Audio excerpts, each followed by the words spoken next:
આગળ આ જોઈ શકો છો. છપૈયામાં પણ સ્વામીએ પોતે રૂમ પણ કરાવેલા છે. ઉતારો આપ્યો, દર્શન એટલે પછી નીચે આવ્યા. અમે જમ્યા, અમને જમાડ્યા ત્યાંના સંતોએ.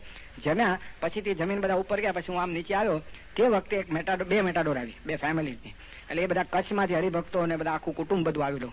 એટલે એ લોકો બધા આવ્યા એટલે એ લોકોને જમાડવા માટે પંગતમાં બેસાડ્યા. આ બાજુ ભાઈઓ, પેલી બાજુ બહેનો બેઠા હતા. એ લોકો જમવા બેઠા અને એ લોકોને પીરસવા માટે સંતો નીકળેલા.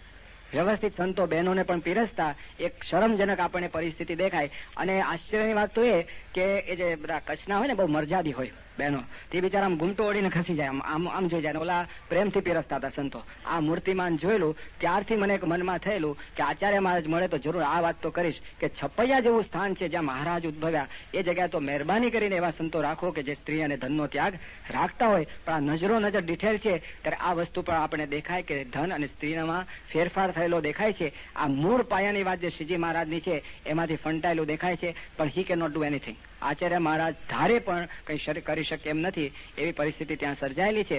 હવે ભગવાન સ્વામિનારાયણ દ્વિશતાબ્દી મહોત્સવ આવેલો. ઘણા કહે ને કે તમે એક કેમ નહીં, તો સિદ્ધાંતની દ્રષ્ટિએ આપણે કઈ જુદું પડે છે. અક્ષરની વાત સ્વીકારતા હોય તો કોઈ પ્રશ્ન જ નથી, તો વાંધો જ નથી. પણ બીજું વસ્તુ સમજવાની જરૂર છે કે તમે એક કેમ નહીં. તો આપણે કહીએ આપણે એક જ છે. ઘણી વાર આપણે તો કે સ્વામિનારાયણનું ભજન, અમારે મન જુદું નથી, સ્વામીને મન જુદું નથી, યોગી બાપા જુદું નતા માનતા, અને આપણે દર્શન કરવા જઈએ જ છે. સ્વામી વડતાલ જાય એટલે દર્શન કરવા જાય જ. ગઢડા જાય, ગઢડામાં તો દર્શન કરતા પણ રોક્યા છે. એક વાર તો હું હાજર હતો, અક્ષરરોડીના દર્શન કરવા ગયા ને વચ્ચેથી રોકેલા, તો પણ સ્વામી પ્રેમથી દર્શન કરવા જાય, ફરી વાર જાય. દર્શન કરવા તો હંમેશા જઈએ છીએ, એવો ભાવ પણ અંદરમાં છે. અને ત્યાં પણ ઘણા એવા સંતો છે જેને સ્વામી વિશે સદભાવ છે. અક્ષરધામના જે ખાતમુહૂર્તમાં શ્રીજી મહારાજના અસ્થિ આપણે પધરાવેલા, એ ગઢડાના બ્રહ્મચારીએ સ્વામીને પ્રેઝન્ટ કરેલા છે.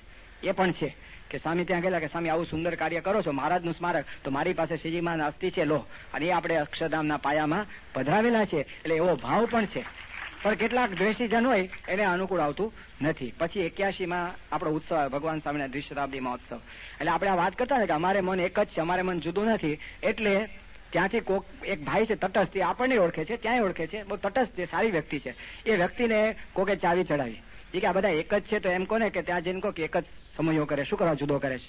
બોચાસણવાળી સંસ્થાનો જુદો, પાછો નરનારાયણ દેવનો જુદો, શા માટે? ભેગો જ કરે તો, એક જ કરે તો. એટલે એ ભાઈ મારી પાસે મને કે સ્વામી તમે એકની વાત કરો છો, પણ મને એવું લાગે છે કે તમે એક જ ઉત્સવ કરો. તો બિચારા જનરલ જેવો કે બધું એક કરો. તો મેં કહ્યું એક કરવામાં કોઈ વાંધો જ નથી. તો કે ક્યાં હિચ ક્યાં છે? મેં કોઈ હિચ નથી, પણ મેં કીધું એક વાત છે કે આ ભગવાન સ્વામિનારાયણનો દ્વિશતાબ્દી મહોત્સવ છે ને, એ ઉત્સવ નિમિત્તે આપણે શુદ્ધિકરણ દરેકે વિચારવાનું છે. તો મને એવું લાગે છે કે ત્યાં આગળ જે બધા સંતો છે એના બેંક એકાઉન્ટ છે, તો એ લોકો જો એ બેંક એકાઉન્ટમાં પૈસો છે ખાલી ઠાકોરજીને અર્પણ કરી દે, બસ ત્યાં મંદિરમાં જ ઠાકોરજીને પોતાનું બેંક બેલેન્સ બંધ કરી દે, બસ આટલું જો એ નિમિત્તે કરે ને તો આપણે એક જ ઉત્સવ કરવા તૈયાર છે.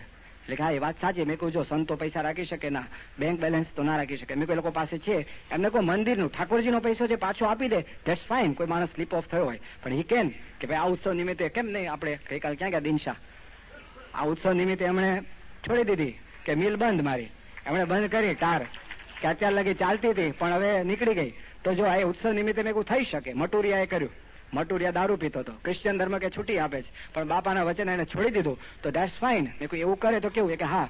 એટલે મને કે હા સારું. મેં કહ્યું તમે એમને કહેજો આપણે એક જ ઉત્સવ કરશું. એ ભાઈ ગયા પછી પાછા આવ્યા નથી. હેઝ નોટ કમ બેક કે ભાઈ હવે આપણે એક ઉત્સવ કરીએ, કારણ કે આ શુદ્ધિકરણની બહુ જરૂરિયાત છે. રિમેમ્બર વન થિંગ, ઘણા લોકો કે તમે એક થઈ શકે, પણ પ્રિન્સિપલ એક સિદ્ધાંત છે, એમાં ફેરફાર નહીં. અને બીજું વર્તન પણ બહુ અગત્યની વસ્તુ છે. આજે ધારો કે આ જયંતિભાઈ અને પુરુષોત્તમભાઈ બે ધંધો કરે, આ એક દાખલો આપું, બિઝનેસ કરે, એમાં એક જણ આઉટરાઇટ કરપ્ટ હોય, આઉટરાઇટ, અને બીજા ભગત, આ બે જણની પાર્ટનરશિપ ચાલતી હોય, તો ત્રીજી વખતે ઓલા ભગતને શું કહે છે? એને પણ કરપ્ટ જાણશે ને, દે લુક એટ ધ કંપની. એટલે એ ભગતે શું કરવું પડે કે એને ડાઘ લાગે. એને બે વસ્તુ કરી શકાય, either he ask that fellow to take over or else he leaves it. એક કાં તો તું નીકળી જા, કાં તો હું પોતે આ બધું સંભાળું. બેમાંથી એક થઈ શકે. બે જણ ભેગા રહે તો ગોળ ને ખોળ ભેગો રહ્યો, એમાં આંગળી ચીંધવાનું રહે. શાસ્ત્રીમાં એક્ઝેક્ટલી એવું હતું કે ભાઈ ત્યાં ભેગા હતા, પણ ત્યાં વર્તનમાં પણ ઘણાને ફેરફાર હતો. લોકો આંગળી ચીંધે કે સ્વામિનારાયણ સંત થઈને આવું કરે છે, સ્વામિનારાયણ ખિસ્સા રાખે છે, પૈસા રાખે છે, સ્ત્રીઓનો સંપર્ક રાખે છે. એના કરતા શાસ્ત્રીમાં ડિસાઇડેડ ઓકે ક્લીન સ્લેટ, આપણે જુદા રહીએ. તરત જ ખબર પડે. દિવસ અને રાત જો તો ખબર પડે કે આ દિવસ છે અને આ રાત છે. એટલે એ દ્રષ્ટિએ પણ એક વર્તનનો પણ એક આગ્રહ શાસ્ત્રી મહારાજનો રહ્યો હતો. શ્રીજી મહારાજનો જે સિદ્ધાંત છે એ અનુસાર એટલે અક્ષર સહિત પુરુષોત્તમની ઉપાસના માટે અને વર્તન સુધરે એવો હંમેશા આગ્રહ રહેલો છે. આ દ્રષ્ટિથી આ સંસ્થા વડતાલથી જુદી ગણાય છે. મોટા પુરુષને અંતરમાં કોઈ દિવસ એવો અંતરાય છે નહીં. હું આચાર્ય અમદાવાદના આચાર્યની મેં વાત કરી, પણ વડતાલના આચાર્ય વિશે મારા અમુક રિઝર્વેશન છે. હું પબ્લિકમાં કહેવા માંગતો નથી, પણ ઘણી વખત જાહેરમાં પણ આપણી સંસ્થા વિશે ઘસાતું બોલેલા છે. એટલા માટે વી ડોન્ટ સે anything else, we just accept it. એક ભાઈ અમને મળે, મને કે તમે આચાર્ય મહારાજને સ્વીકારો કે નહીં? મેં કહ્યું આચાર્ય મહારાજ અમે જેવા સ્વીકારે છે એવા તમે સ્વીકારતા નથી. વડતાલના આચાર્ય ઉપર સંતો અને હરિભક્તોએ કેસ કરેલા છે, નંબર ઓફ કેસીસ. અને જેમ આપણું સ્વામિનારાયણ પ્રકાશ મેગેઝિન આવે છે ને, એમ એમના મેગેઝિનમાં આ જ બધું છાપેલું હશે. It is there, printed there. આપણે 71મો શ્લોક છે, એમાં લખ્યું છે મહારાજે કે આચાર્ય સાથે વાદ વિવાદ કરવો નહીં. તો આચાર્ય સાથે કોઈ કેસ થઈ શકે ખરો? તો વિચાર માગી લે છે. તો વધારે કોણ માને છે આચાર્યની તપાસ કરવો તો આચાર્ય મહારાજને દૂર રહ્યા થકા પણ એને વિશે આદર પ્રેમ આપણે છે. પણ એક વસ્તુ સમજવી પડે કે કલ્યાણના માર્ગમાં, મોક્ષના માર્ગમાં કોઈ જગ્યાએ વચનામૃતમાં એકે જગ્યાએ લખ્યું નથી કે આચાર્ય થકી મોક્ષ છે. જો આ સમજવું પડે. સંત થકી મોક્ષ છે, તમને ડઝન વચનામૃત કહી દો. પ્રથમ 54, પ્રથમ 60, 67, 68 આ બધામાં જ સંતમાં સર્વ પ્રકારે રહ્યા છે. સારંગપુરનું 7મું, સારંગપુરનું 10મું, આ બધા જ, અંત્યનું 35મું, અંત્યનું 38મું, ભગવાન સાંગોપાંગ રહ્યા છે. આ બધા જ શબ્દો સંતના લખેલા છે મહારાજે. એટલે એ આપણે સમજવું પડે. અને વચનામૃતના આધારે જોઈએ તો મોક્ષ માટે ભગવાન અને સંત સિવાય બીજી કોઈ વાત નથી. આચાર્ય મહારાજ એક એડમિનિસ્ટ્રેટિવ હેડ છે, with all due respect to him, પણ આ જરૂરનું છે. હવે 2-3 પ્રશ્નો તમને પૂછવામાં હંમેશા આવતા હોય છે, જે હું તમને યાદ કરાવું. આચાર્ય દીક્ષા નથી આપી, આ બેઠા છે ને એને, એટલે સાધુ ન કહેવાય. શિક્ષાપતિમાં લખ્યું છે ને કે આચાર્ય દીક્ષા આપી, લખ્યું છે. હવે અમને કોણે દીક્ષા આપી છે? આચાર્ય નથી આપી ને, તો અમારી દીક્ષા માન્ય ગણાય? આ પ્રશ્ન છે, તમે બહુ વિચારજો. લોજિકલી શું લાગે? ના થાય ને. એટલે વી આર નોટ સાધુ, ટાઇટલ કાઢી નાખવું પડે. આપણે આત્મ સ્વરૂપ ભાઈ લખવું પડે, પણ સાધુ ન લખાય. હવે દીક્ષા આચાર્ય મહારાજે આપી હોય તો જ સ્વીકારાય, બરોબર છે? સરસ. હવે હું પ્રશ્ન સામે કહું છું કે ભગવાન દીક્ષા આપી શકે કે નહીં? ભગવાન આપી શકે? તો મધ્યનું 22મા વચનામૃતમાં મહારાજે લખ્યું છે. ત્યાં લખ્યું છે મહારાજે કે જેટલામાં રાજાનું રાજ એટલામાં રાણીનું રાજ. જેટલું ભગવાનનું સામર્થ્ય એટલું એવા એકાંતિક સાધુનું સામર્થ્ય છે જ. તો જો ભગવાન દીક્ષા આપી શકે તો એકાંતિક સાધુ આપી શકે કે નહીં? ભગવાન દીક્ષા જો આપી શકતા હોય તો એકાંતિક સાધુ આપે કે નહીં એ બહુ વિચાર માગી લેશે. બીજું, આચાર્ય એટલે જેના આચરણમાં છે એ આચાર્ય છે. આચાર્ય ખાલી શબ્દ નથી, જેના આચરણમાં છે. લક્ષ્મી પ્રસાદજીને તમે આચાર્ય કહેશો ખરા? એને પદભ્રષ્ટ કરેલા, વાય એનું આચરણમાં નહોતું. તો આચાર્ય એટલે આચરણમાં હોય. તો આચરણ બહુ અગત્યની વસ્તુ છે. તો આ પુરુષના આચરણમાં ધર્મ, જ્ઞાન, વૈરાગ્ય અને ભક્તિ ચારે સંપૂર્ણ છે કે નહીં? તો જો એ આચરણમાં છે તો આપી શકે કે કેમ? એ બહુ વિચાર માંગી લે છે. અને શ્રીજી મહારાજના વખતમાં નિષ્કાન સ્વામીના દીકરા સાધુ થયા હતા, એને દીક્ષા આપનાર ગોપાળાનંદ સ્વામી હતા. સંત આપી શકે કે નહીં? જો આ ઇતિહાસ છે. ગોપાલ સ્વામી દીક્ષા આપી છે નિષ્કાન સ્વામીના દીકરાને સાધુની. તો જો આ ઇતિહાસ પણ કહે છે સંતોએ દીક્ષા પણ આપી છે, અને ભગવાન આપી શકે. જો ભગવાન દીક્ષા ન આપી શકતા હોય તો બરાબર છે, તો ભગવાનના ધારક સંત દીક્ષા આપી શકે નહીં. આ સમજવાનું. અને ચોથી વાત સમજવાની છે કે સાધુ ધારકે દીક્ષા તો મને ગમે તે આપી, પણ પછી સાધુ થયા પછી મારે સાધુતાના ગુણ કેળવવાના કે નહીં? કે ખાલી કપડું પહેરીને ફરવાનું? એક બાજુ તમે જો હું કપડું પહેરીને ફરું ખાલી, બસ ગ્રહસ્થ અને માથે ભગવું હતા, રજનીશ પહેરીને ફરતા હતા કે નહીં? હવે એને સાધુ કેવા? હવે કે મને દીક્ષા આપી છે મારા આચાર્ય, પણ તને આચાર્ય આપીને પછી સાધુતાના લક્ષણ તો કેળવવાના કે નહીં? કે ખાલી ટાઇટલ લખવાનું સાધુ? તો એ સાધુતાના લક્ષણ ક્યાં કેળવાયેલા છે તમે જોઈ લો. દીક્ષાનો હેતુ શું છે? સાધુની દીક્ષાનો હેતુ શું? ગ્રહસ્થમાંથી આશ્રમ તો ફેર ખરો કે નહીં? શું ફેર? તમારા ને અમારામાં બેઝિક ફેર શું જયંતિભાઈ? બે જ વસ્તુનો ફેર છે. બાકી તો બધું છે. અમે ખાય છે ને તમે ખાવ છો, અમે ઊંઘે છે ને તમે ઊંઘો. તમે થોડું વધારે ઓછું ઊંઘતા હશો, અમે વધારે ઊંઘતા હશું. કે લાડવા તમે નહીં ખાતા, અમે રોજ ખાતા હશું. પણ ફેર બે માં છે ને, સ્ત્રી અને ધનમાં ત્યાગ હોય છે. તો એ બાબતમાં સાધુતાના માર્ગે ચાલ્યા. તમે જોઈ લો, ઇટ્સ અ ઓપન સ્લેટ કે ભાઈ ક્યાં તમને દેખાય છે એકાંતિક ધર્મ જીવંત ક્યાં દેખાય છે? તો સાધુતાના લક્ષણ આવે એ સાધુ કહેવાય. એ સાધુતાના લક્ષણ પ્રમુખ સ્વામી થકી અનેકમાં આવેલા છે. આ દર્શાવે છે કે ભગવાનના એવા ધારક સંત એ દીક્ષા જરૂર આપી શકે, એમાં કોઈ મત નથી. બીજી વાત, પ્રતિષ્ઠા. આ પ્રતિષ્ઠા કોણે કરી છે? શિક્ષાપત્રીમાં શું કહ્યું છે? આચાર્ય મહારાજ પ્રતિષ્ઠા કરી, એને જ પૂજા કરવી. અહીંયા તો આચાર્ય મહારાજ પૂજા, આચાર્ય પ્રતિષ્ઠા કરવા નથી આવ્યા. એટલે નલ એન્ડ વોઇડ ગણશો આ મૂર્તિને? અરે ભાવ કેટલો થાય છે આ દર્શન કરીને અંતરના આમ બધો ઉમળકો આવે કે ભગવાન આગળ હવે બધું ઠાલવી દો, કે ભગવાન હવે આ જ જન્મે પાર પાડો. અને લાંબા થઈ જાય છે, આપણે દંડવત સેજે સેજે થાય છે. આ મૂર્તિમાં દૈવત દેખાય છે, આપણને અનુભવ થાય છે. હવે અનુભવ તમે નકારી શકો ખરા? બીજું કે પ્રતિષ્ઠા કરે એની પાછળ બહુ સમજવાની જરૂર છે. તમે હું પણ પ્રતિષ્ઠા કરીએ પણ ફેર પડે. શું ફેર પડે?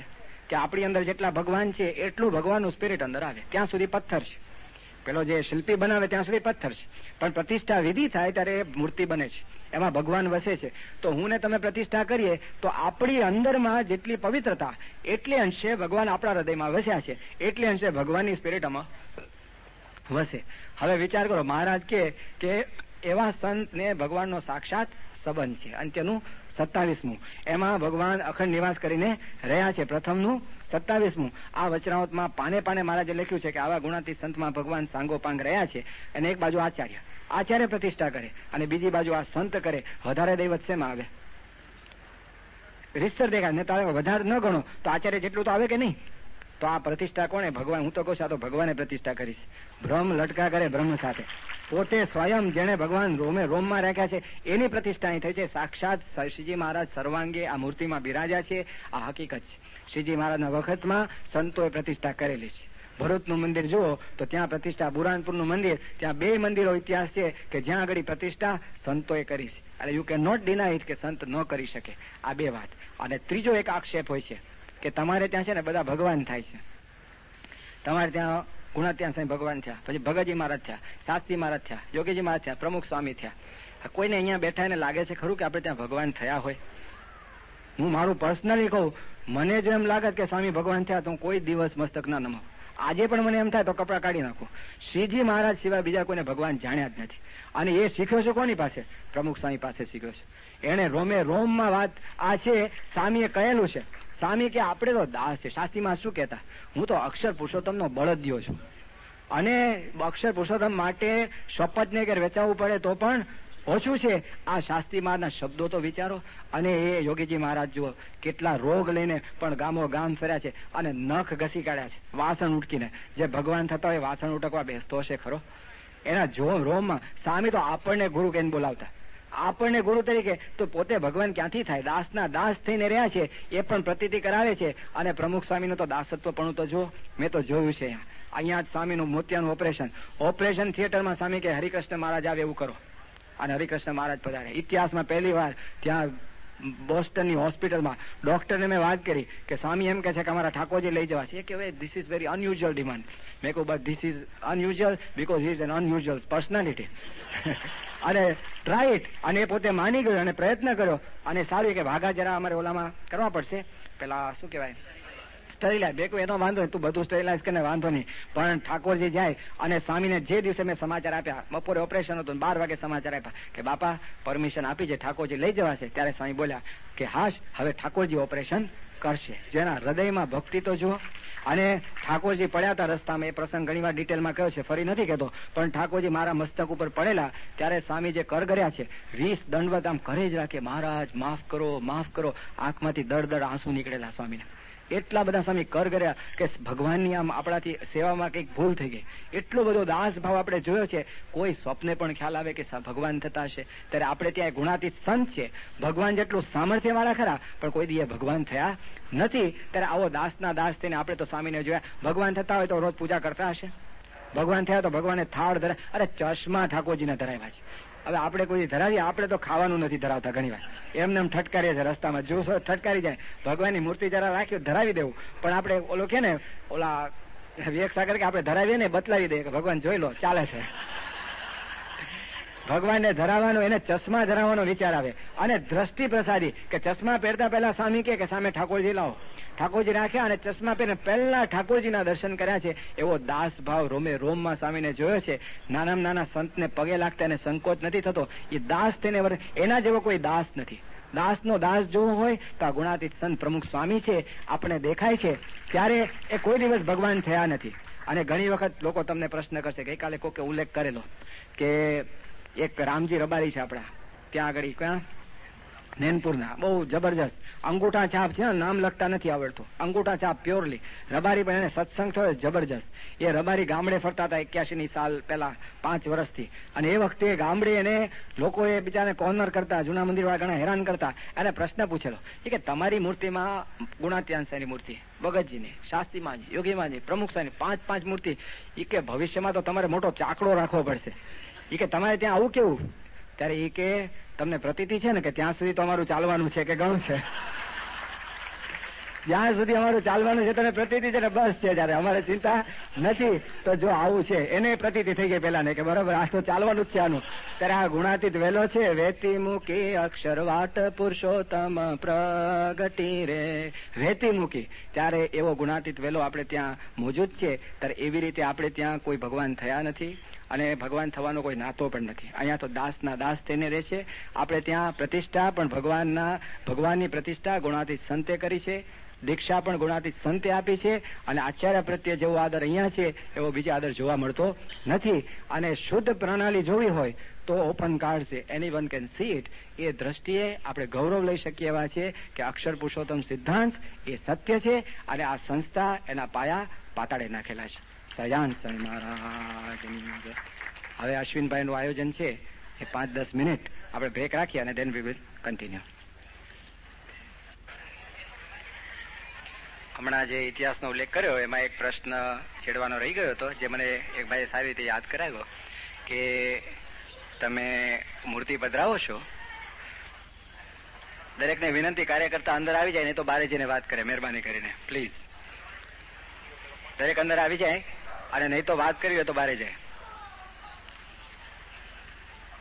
તેમાં એક પ્રશ્ન હતો કે આપણે જે ગુણાત્યાંશાની મૂર્તિ પધરાવીએ છીએ તેને વાઘાને ઘરેણા કેમ ધરાવો છો? આ બેઝિક પ્રશ્ન કોઈ જૂના મંદિરના હરિભક્તો હોય હંમેશા પૂછતા હોય છે, કારણ કે આ એમને ફિટ કરવામાં આવ્યો હોય છે કે આ તમારે પૂછવું કે સાધુ છે તો કેમ એને તમે વાઘા પહેરાવો છો. પ્રથમ વસ્તુ સમજવાની જરૂર છે કે આપણે જે પ્રતિષ્ઠા કરીએ છીએ મૂર્તિની, એ મૂર્તિ છે ને અક્ષરધામની મૂર્તિ છે, એમાં કોઈ આ લોકનો ભાવ નથી.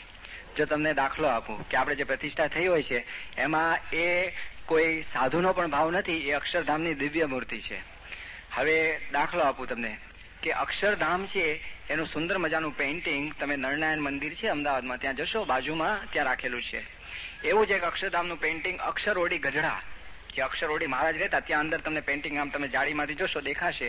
તો અક્ષરધામની જે સભા છે એમાં બધા જ મુક્તો છે, બધાને મુગટ ને ઘરેણા બધાને એક સરખો વેશ પહેરાવેલો છે. ત્યાં કોઈ સાધુ કે ગ્રહસ્થનો કોઈ ત્યાં આગળ કોઈ ભેદભાવ દેખાતો નથી. તો અક્ષરધામમાં કોઈ પ્રકારનો ભેદભાવ નથી. આ મૂર્તિ છે ને અક્ષરધામની પધરાવી છે. આ પહેલી વાત.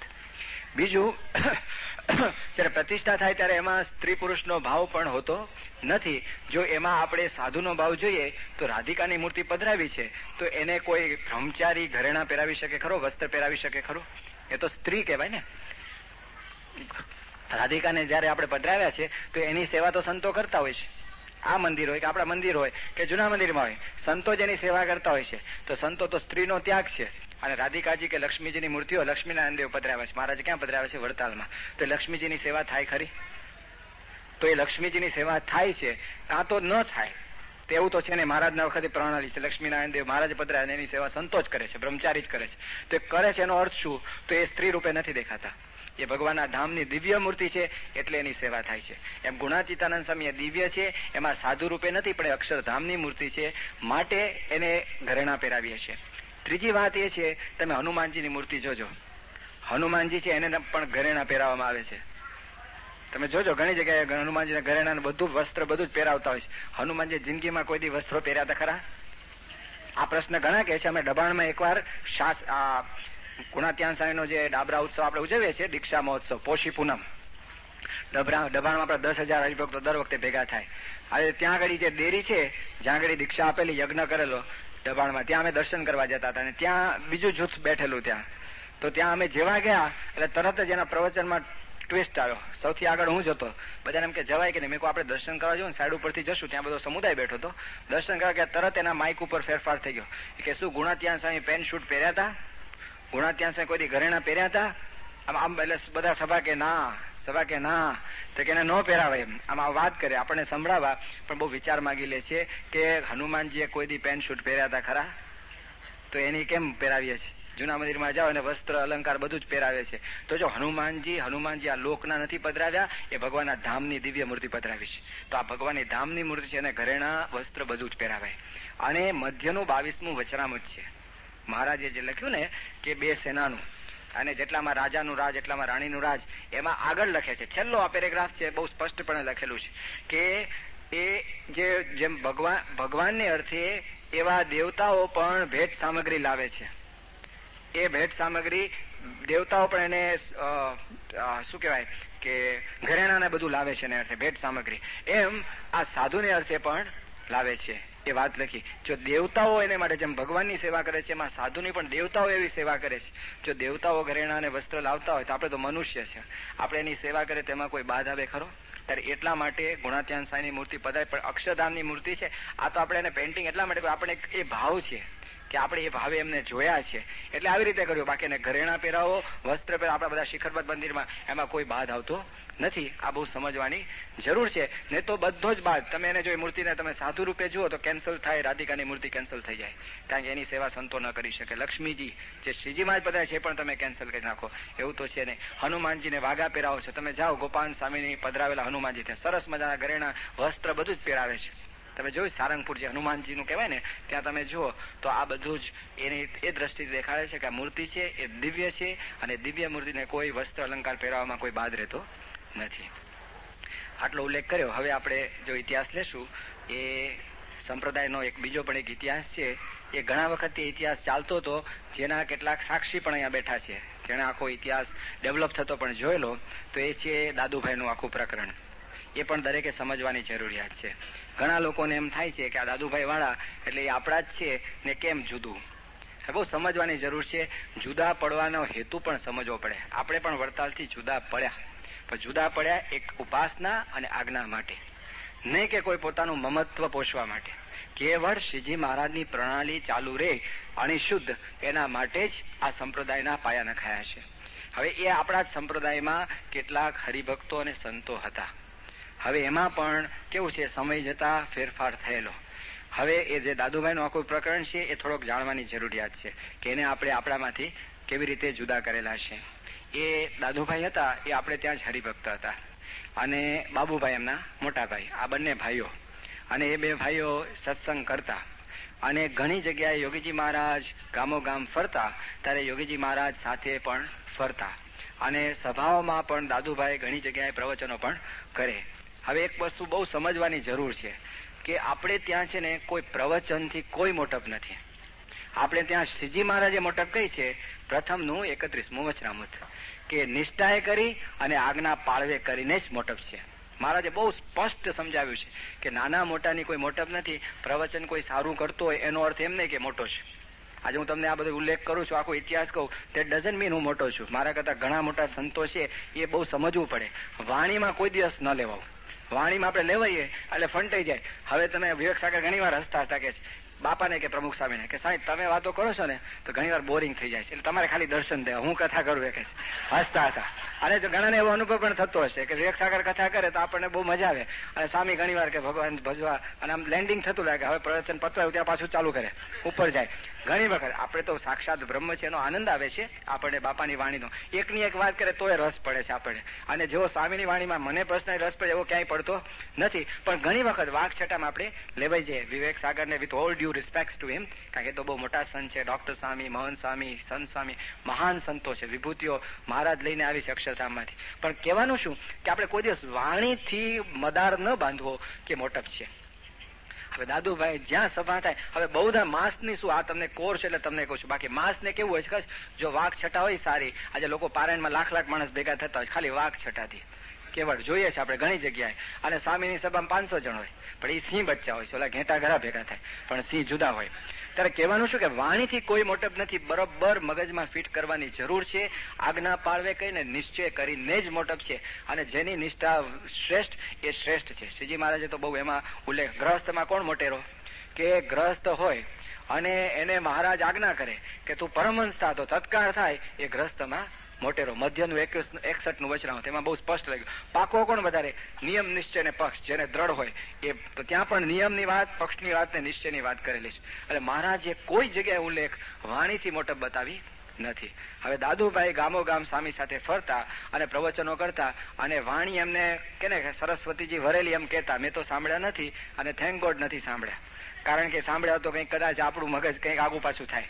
આપણે ઘણી વખત લેવાઈ જતા હોઈએ, પણ આપણો પાયો સોલિડ હોવો જોઈએ. સત્પુરુષ છે એ બોલે છે એ દિવ્ય છે, નથી બોલતા એ પણ દિવ્ય છે. અને જે કોઈ બોલે છે એમાં સંત પુરુષની કૃપાથી જ બોલે છે, બાકી એ બોલી શકતો નથી. એ જે બળ છે, ડોક્ટર સાહેબ હંમેશા કે પાવર હાઉસ યાદ રાખજો. ખાલી પાછા કરંટમાં લેવાઈ નહીં જતા કે આ ટ્યુબલાઇટ બહુ સારી છે, ઓહ બહુ ફાઇન છે, આમ એકદમ મિની ટ્યુબલાઇટ. એ મિની ટ્યુબલાઇટ પણ પાવર કોણ આપે છે? તો આ પ્રમુખ સ્વામીનો કે સત્પુરુષ યોગીજી મહારાજનો પાવર છે. એ અનુસંધાન રાખો તો વાંધો ના આવે. વિવેક સાગર સરસ કથા કરે છે, પણ સ્વામી હંમેશા કે યોગી મહારાજની દ્રષ્ટિ પડી ગઈ છે. That's it. બીકોઝ ઓફ દ્રષ્ટિ ચાલે છે, અને દ્રષ્ટિ ખેંચી લે તો બધું બંધ પણ થઈ જાય. શ્રીજી મહારાજના વખતમાં વરસાદ પાડવાનો ઉલ્લેખ થતો, વરસાદ નતો પડતો. એટલે મહારાજ ઓલા સુરા ખાચર કે મહારાજ પાડો. શ્રીજી મહારાજ કે આ સોમલા ખાચર છે ને એ કે તો હું પાડું. એટલે બધા કે સોમલા તું વાત કર મહારાજને કે વરસાદ પાડે. તે સોમલો બોલે જ નહીં. અને મહારાજ કે હું જો 10 મિનિટ આપું છું, 10 મિનિટમાં એ કે તો હું પાડું, નહીં તો ના પાડું. એટલે બધા સોમલા કે સોમલા કે ના. એટલે સુરા ખાચર ગોદો માર્યો કે બોલ સોમલા. એ બોલે જ નહીં. 8 મિનિટ 9 મિનિટ થઈ, સોમલો બોલે ને ઢંઢોળ્યો. એ આમ કરે પણ બોલે નહીં. કે તું બોલ યાર, વરસાદ પડશે, લાખોને લાભ થશે. એ સોમલો પછી બોલે નહીં. 10 મિનિટ થઈને મહારાજ હવે ટાઈમ ઓવર. પછી સોમલો બોલ્યો કે મહારાજ વરસાદ પાડો. મહારાજ કે હવે ન બોલે, ન બકે. અને સુરા કે ત્યાં સુધી હું મરી ગયો તો ભસવું તું ને વહેલું હોય કે છે. પછી સોમલાએ કીધું કે સુરા એ કે મારે ઘણું બોલવું હતું, પણ હું બોલી જ નતો શકતો. કરંટ જ નતો આવતો. આખો પાવર હાઉસ છે ત્યાંથી ઓફ થઈ ગયેલું, સ્વિચ ઓફ થઈ ગયેલી. એટલે જો સમજવા જેવું છે એની દ્રષ્ટિથી થાય છે. દ્રષ્ટિ ખેંચી લે તો બંધ પણ થઈ જાય. એ હકીકત છે. મહારાજના વખતમાં કીડી સખી હતા, સર્વોપરી ગાતા હતા, સુંદર ગાતા હતા. પ્રેમ સખી ગાય એવું જ ગાતા હતા. અને મુક્તાનંદ સ્વામીને થઈ ગયું. જો કેવું મુક્તાનંદ સ્વામીને પણ થયું કે આ બહુ સરસ ગાય છે. મહારાજ તમે કોઈ દી એને ગાવાનું નથી કહેતા, તમે પ્રેમાનંદને કહો છો, પણ એને તો કહો ગાય. એટલે પછી વાત કરી પ્રેમાનંદ સ્વામીને. શું મહારાજને? મહારાજ કે સારું. મુક્તાનંદ સ્વામી બહુ આગ્રહ રાખ્યો અને મોટેરા એટલે મહારાજ એનું રાખે. અને મહારાજ કે ગાઓ કીડી સખી. અને કીડી સખી તો રાગ છેડ્યો, ફર્સ્ટ ક્લાસ ગાયું. અને ગાયા પછી શ્રીજી મારે કઈ બોલ્યા જ નહીં. નોર્મલી પ્રેમાનંદ સ્વામી કહે તો મહારાજ ભેટ સોગાદો આપે, અને ખૂબ ભેટે, ચરણારવિંદ છાતીમાં આપે, રાજી રાજી થઈ હાર પહેરાવે, અને ખૂબ વખાણ કરે. હવે કીડી સખીને આવું કઈ ના બન્યું. ગાયા પછી સારું ગાયું હતું. અને પછી કીડી સખીને થયું કે મહારાજ બોલ્યા નથી તો લાવ પૂછું તો ખરો એમનો ઓપિનિયન મેં કેવું ગાયું. એટલે કે મહારાજને પૂછ્યું કે મહારાજ મેં કેવું ગાયું. શ્રીજી મારે કે જાણવું છે કે હા. એ કે પાછલા દરવાજાનો અવાજ આવે ને એવું ગાયું કે છે. જ્યાં કહ્યું ત્યાં કીડી સખી ઉપડી ગયા. એ કે મહારાજ તમને મારી કદર નથી. તો આમ ગયા તો મારે કાંડું પકડ્યું. મહારાજ કે હું તો ખાલી ગમત કરતો હતો, તમે બહુ સારું કર્યું. એ કે મહારાજ મારે હવે રહેવું કઈ એપ્રિશિએશન નથી. ઘણી વાર આપણને થાય કે હું સત્સંગમાં કૂટી કૂટીને મરી ગયો અને મને કોઈ એપ્રિશિએટ નથી કરતું. તો કીડી સખીને જેમ કાંડું છોડાવીને જતો રહ્યો. કીડી સખી તો ગયા. એને મનમાં વિચાર કે હું આવું સરસ ગાયકી છે, બારે જઈને કમાઈ લઈશ. બધા ભાટ ચારણ ગાતા હતા અને રાજા રજવાડા એમને પેટ્રોનાઇઝ કરતા હતા કે હું બારે જઈને મારી ગાયકી છે, ફર્સ્ટ ક્લાસ આઈલ સિંગ, અને પેલા કે મ્યુઝિકલ પાર્ટી ચલાવીશ. અને એ તો ગયા સભામાં, એકવાર જાહેર સભામાં બધા ભેગા થયા. કીડી સખી નામ સાંભળેલું કે કીડી સખી એટલે આવ્યા છે. અને જ્યાં ગાવાનું શરૂ થયું ત્યાં એકદમ એને પેરાલિસિસ અને બંધ થઈ ગયો અવાજ, અને બધું બંધ. ત્યારે એને ખ્યાલ આવ્યો કાં તો ભગવાનને આશ્રય હતો તો બધો જળજળાટ હતો, ભગવાનનો આશરો મૂક્યો તો કોઈ કિંમત નહીં. ત્યારે સમજવાની જરૂર છે કે વાણીથી કોઈ મહત્તા નથી. હવે એ દાદુભાઈ બધે ગામો ગામ બાપા સાથે ફરીને પ્રવચન કરે એટલે ઘણા હરિભક્તોને થાય કે બહુ મોટા છે. હવે ઘણી વખત લોકો ભૂલ પણ ખાય. હવે આવી રીતે તંત્ર ચાલતું હતું. એમાં પછી લગભગ 1965ની સાલમાં લગભગ માણાવદરથી 30 છોકરાઓ સાધુ થયા. અને આ દાદુભાઈ હંમેશા આ બધું કથા વાર્તા કરે, પણ એ કથા વાર્તામાં એક મુદ્દાની વાત છે એના જીવનમાં મિસિંગ. જે સ્ત્રી પુરુષની જે મર્યાદા છે એ મર્યાદાનો વારે વારે તેઓ લોપ કરતા. બહુ સમજવાની જરૂર છે કે સ્વામિનારાયણ સંપ્રદાયમાં અત્યંત આગ્રહ શ્રીજી મહારાજના વખતથી રહ્યો હોય તો નિષ્કામ ધર્મ ઉપર. શ્રીજી મહારાજ પોતે જયારે નાના હતા ત્યારે એક આશ્રમમાં જઈને પ્રશ્ન પૂછેલો કે બ્રહ્મચર્ય ક્યાં હોતા હૈ. 5 વર્ષના તને પ્રશ્ન પૂછ્યો, અરે કે છોકરા તું તો આવડો ટેટુ છું, તને શું ખબર પડે બ્રહ્મચર્ય ક્યાં હોતા હૈ. ત્યારે કે બ્રહ્મચર્ય ક્યાં હોતા હૈ ઓર कैसे સિદ્ધ હોતા હૈ. નાનપણથી જો મહારાજની એવી રુચિ. શ્રીજી મહારાજ ફરતા ફરતા આવ્યા અને જ્યાં લોજમાં આવ્યા ત્યાં આશ્રમમાં પેલો ગોખલો જોયો. બાજુમાંથી દેવતાની આપલે થતી હતી. શ્રીજી મહારાજ કે આ ગોખલો દિવાલમાં નથી પણ ધર્મમાં છિદ્ર છે, માટે એને પૂરી દો. વજનદાર કેટલું એનું વજન હશે, વચન હશે કે તરત જ મુક્તાનંદ સ્વામી કહ્યું કે આપણે ગોખલો પૂરી દો. સભા ભેગી ચાલતી હતી બાઈ મુક્તાનંદ સ્વામી એને ઉપદેશ આપતા હતા. તરત ઉભા થઈ ગયા નીલકંઠ વર્ણી કે ભાઈ છેલ્લા રામ રામ કહી દો. મુક્તાનંદ સ્વામી આજથી સભા નોખી. મુક્તાનંદ સ્વામીને પણ ધન્ય છે, 20 વર્ષ પહેલા સાધુ થયેલા, સાધુતાના સ્તંભ સમાન હતા. અને રામાનંદ સ્વામીએ કહેલું કે મુક્તાનંદ સ્વામીની આજ્ઞામાં રહીને તમે આશ્રમમાં રહેજો, નીલકંઠ સ્વામીને આજ્ઞા કરેલી. એ મુક્તાનંદ સ્વામી કે આ વાત સાચી છે. બધાને કહી દીધું કે આજથી છેલ્લા રામ રામ. હવે તો આ વર્ણી કે એમ પ્રમાણે રહેશે. મહારાજની પહેલેથી જ રુચિ હતી કે બાઈભાઈની સભા નોખી થાય. ઓલો એક બાવો આવેલો, એને શ્રીજી મહારાજ આવીને વાત કરી કે મહારાજ તમે બધું સારું કર્યું પણ એક ખોટું કર્યું. કે શું? કે બ્રહ્મા ભેદ પાડ્યો. એને એમ લાગે કે આ જુદું કર્યું છે, પણ શ્રીજી મહારાજની અત્યંત રુચિ હતી કે કોઈ દિવસ ભવિષ્યમાં પણ ભક્તિ માર્ગમાં કોઈને આંગળી ચીંધવાનો વખત આવે નહીં. તે વખતે પુષ્ટિ માર્ગ વલ્લભાચાર્યનો ખૂબ વ્યાપક હતો ગુજરાતમાં, અને એ પુષ્ટિ માર્ગમાં પણ આ મુશ્કેલી પેસેલી કે તેના જે બધા આચાર્યો હતા એ બધા કૃષ્ણ કેવડાવતા, અને કૃષ્ણે કેવડાવે એટલે કૃષ્ણે જેમ ગોપીઓ સાથે વિહાર કરેલો એમ સ્ત્રીઓ સાથે એ પણ વિહાર કરતા થઈ ગયેલા. એક ભ્રષ્ટાચાર ભક્તિના નામે એ પેસેલો. એટલે મહારાજે આગ્રહ રાખેલો છે કે ધર્મે સહિત ભક્તિ કરવી. શિક્ષાપત્રી વાંચજો, ધર્મે સહિત ભક્તિ લખી છે, કેવળ ભક્તિ લખી નથી. એ ધર્મ કયો મુખ્ય? તો કે નિષ્કામ ધર્મ. એ નિષ્કામ ધર્મનો અત્યંત શ્રીજી મહારાજનો આગ્રહ, અને સંતો બનાવ્યા તો પણ એને માટે નિયમ રાખ્યો. અષ્ટ પ્રકારે બ્રહ્મચર્ય. બ્રહ્મચર્ય તો ગ્રહસ્થને પણ બ્રહ્મચારી કહેવાય. કેમ? તો કે એક નારી સદા બ્રહ્મચારી. એ પણ એક પ્રકારનું બ્રહ્મચર્ય છે. પણ અષ્ટ પ્રકારનું બ્રહ્મચર્ય જે શાસ્ત્રમાં લખ્યું હતું એ મૂર્તિમાન જો બનાવ્યું હોય તો શ્રીજી મહારાજે. આ શ્રીજી મહારાજનું એક કે ને આગવું કાર્ય હતું, અને એ શ્રીજી મહારાજે પહેલેથી જ આગ્રહ રાખેલો નિષ્કામ ધર્મનો. અને એ આજ્ઞામાં શ્રીજી મહારાજની એક આજ્ઞા છે કે જે ગ્રહસ્થ હોય, ત્યાગીને તો સ્ત્રીઓને ઉપદેશ કરવાનો કોઈ આદેશ છે જ નહીં, પણ ગ્રહસ્થની વાત કરીશ કે ગ્રહસ્થ હોય એને પણ પોતાની માં, બેન, દીકરી કે પત્ની, આ ચાર જ, પોતાની માં સગી, પોતાની બેન, પોતાની દીકરી અને પોતાની પત્ની, આ ચાર પોતાના નિકટના જે સ્ત્રી સંસર્ગવાળા હોય એ સિવાય બીજા કોઈને ધર્મનો ઉપદેશ ન કરવો. આ સ્પષ્ટ સિદ્ધાંત શ્રીજી મહારાજે સ્થાપેલો છે. આ બહુ સમજવાની જરૂર છે. આ મહારાજની મર્યાદા છે. તો દાદુભાઈ જે કથા વાર્તા કરતા એ બહેનોને પણ કથા વાર્તા કરતા, અને પોતે સોફા ઉપર આમ બેઠા હોય તો પગ દાબતા હોય અને એ પોતે કથા કરતા. આવા કેટલી વખત પ્રસંગો બનેલા. હરિભક્તો જુએ. હવે આપણે ત્યાં એક સિદ્ધાંત છે કે આપણે છે ને કોઈનો અવગુણ લેવો નહીં. એટલે મનમાં દુઃખ થાય કે આ બરાબર નથી થતું. એટલે જે વિવેકી હરિભક્તો હતા એમણે કોઈ બીજા આગળ વાત નથી કરી. એ પ્રણાલી છે કે આ યોગ્ય નથી, બરાબર છે. બને તો એની સાથે હેત હોય તેને એકાંતે લઈ જઈને કેવું કે ભાઈ આ તારું વર્તન બરાબર નથી લાગતું. ફાઇન, હેત હોય તો. હેત ના હોય તો એને ન કહીએ, પણ જવાબદાર વ્યક્તિને તો કહેવું પડે. જવાબદાર વ્યક્તિ કોણ? કે એવા ગુણાતીત સંત. તો યોગીજી મહારાજને ઘણા હરિભક્તોએ બાપાને કહેલું કે સ્વામી આ દાદુભાઈ કથા વાર્તા કરે છે પણ બહેનોને પણ આવી રીતનો ઉપદેશ આપે છે તો અમને યોગ્ય લાગતું નથી. એટલે યોગીજી મહારાજ દાદુભાઈને બોલાવતા. આ તો ઇતિહાસ છે. અને બોલાવી અને કે ગુરુ આપણાથી બહેનોને ઉપદેશ ન થાય, લો પાણી. અને એટલા બધા સરળ લાગે કે સ્વામી તમે કહો એમ પાણી લે. 5 જણની હાજરીમાં પાણી લે, અઠવાડિયું ચાલે, 8મે દિવસે પાછો કાર્યક્રમ ચાલુ કરી દે. અને એમને કેવું હતું, યોગીજી મહારાજ સાથે ઘણું ભેગા ફરતા હોય એટલે આ તો એક સમજવા જેવું છે. આપણે ત્યાં બહેનો બહુ ભાવુક હોય એટલે એ લોકોને બહુ ઈચ્છા હોય કે બાપા શું કે છે, શું વાત કરે છે. તમે લોકો બાપાની નજીક મળ્યા હોય પછી ઘરે જઈને તમે વાત કરો બાપાની તો દરેકને એમ થાય કે બાપાએ શું વાત કરી, સેજે સેજે ભાવના રે. તો આ રાત દિવસ ભેગા ફરતા હોય એટલે બહેનોને એમ થાય કે આ નિકટમાં બહુ છે એટલે બાપાની ઘણી બધી વાતો જાણતા હશે, એટલે વાત જાણવાના ભાવે એ નજીક આવે. અને આ રીતે આખી વાતચીત કથા વાર્તા કરે રાખે. બધાને એમ થાય કે દાદુભાઈ તો જેવું યોગીજી મહારાજનો સિદ્ધાંત સમજે છે એવું બીજું કોઈ સમજતું નથી. એટલે આવી રીતે ઘણા વખતથી થયેલું. અને સ્વામી પોતે યોગી મહારાજના શબ્દો છે કે એમને આવું પાણી આપે, ફરી પાછો ફેરફાર થાય, વળી ફરી પાછા બાપા આવે ત્યારે ફરી પાણી આપે. યોગી બાપાના શબ્દો એક્ઝેક્ટ છે. સ્વામી કે અમે ઘડો પાણી રેડ્યું છે, ઘડો પાણી રેડ્યું છે પણ એ ફેરફાર થયો નથી. આ પ્રકારની એના જીવનમાં ભ્રષ્ટતા પહેલેથી જ હતી. એટલે આ પ્રકારની એક જે ઘણા વખતથી આ પ્રણાલી ચાલતી હતી એ યોગ્ય નથી લાગતી. એટલે આ એક સ્ત્રીના જે સંસર્ગની જે વાત છે, જે મર્યાદા જે શ્રીજી મહારાજે સ્થાપેલી એમાં સંપૂર્ણ લોપ. આ પહેલી વાત ઘણા વર્ષોથી ચાલી, પણ મોટા પુરુષ દયાળુ છે.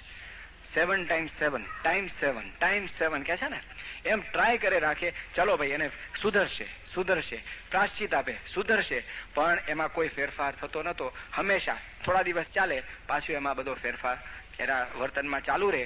પછીથી એક વખત યોગીજી મહારાજને એમની પાસે દાદુભાઈ પ્રપોઝલ મૂક્યો કે બાપા કે આપણે બાઈઓનું મંદિર બનાવીએ વિદ્યાનગરમાં.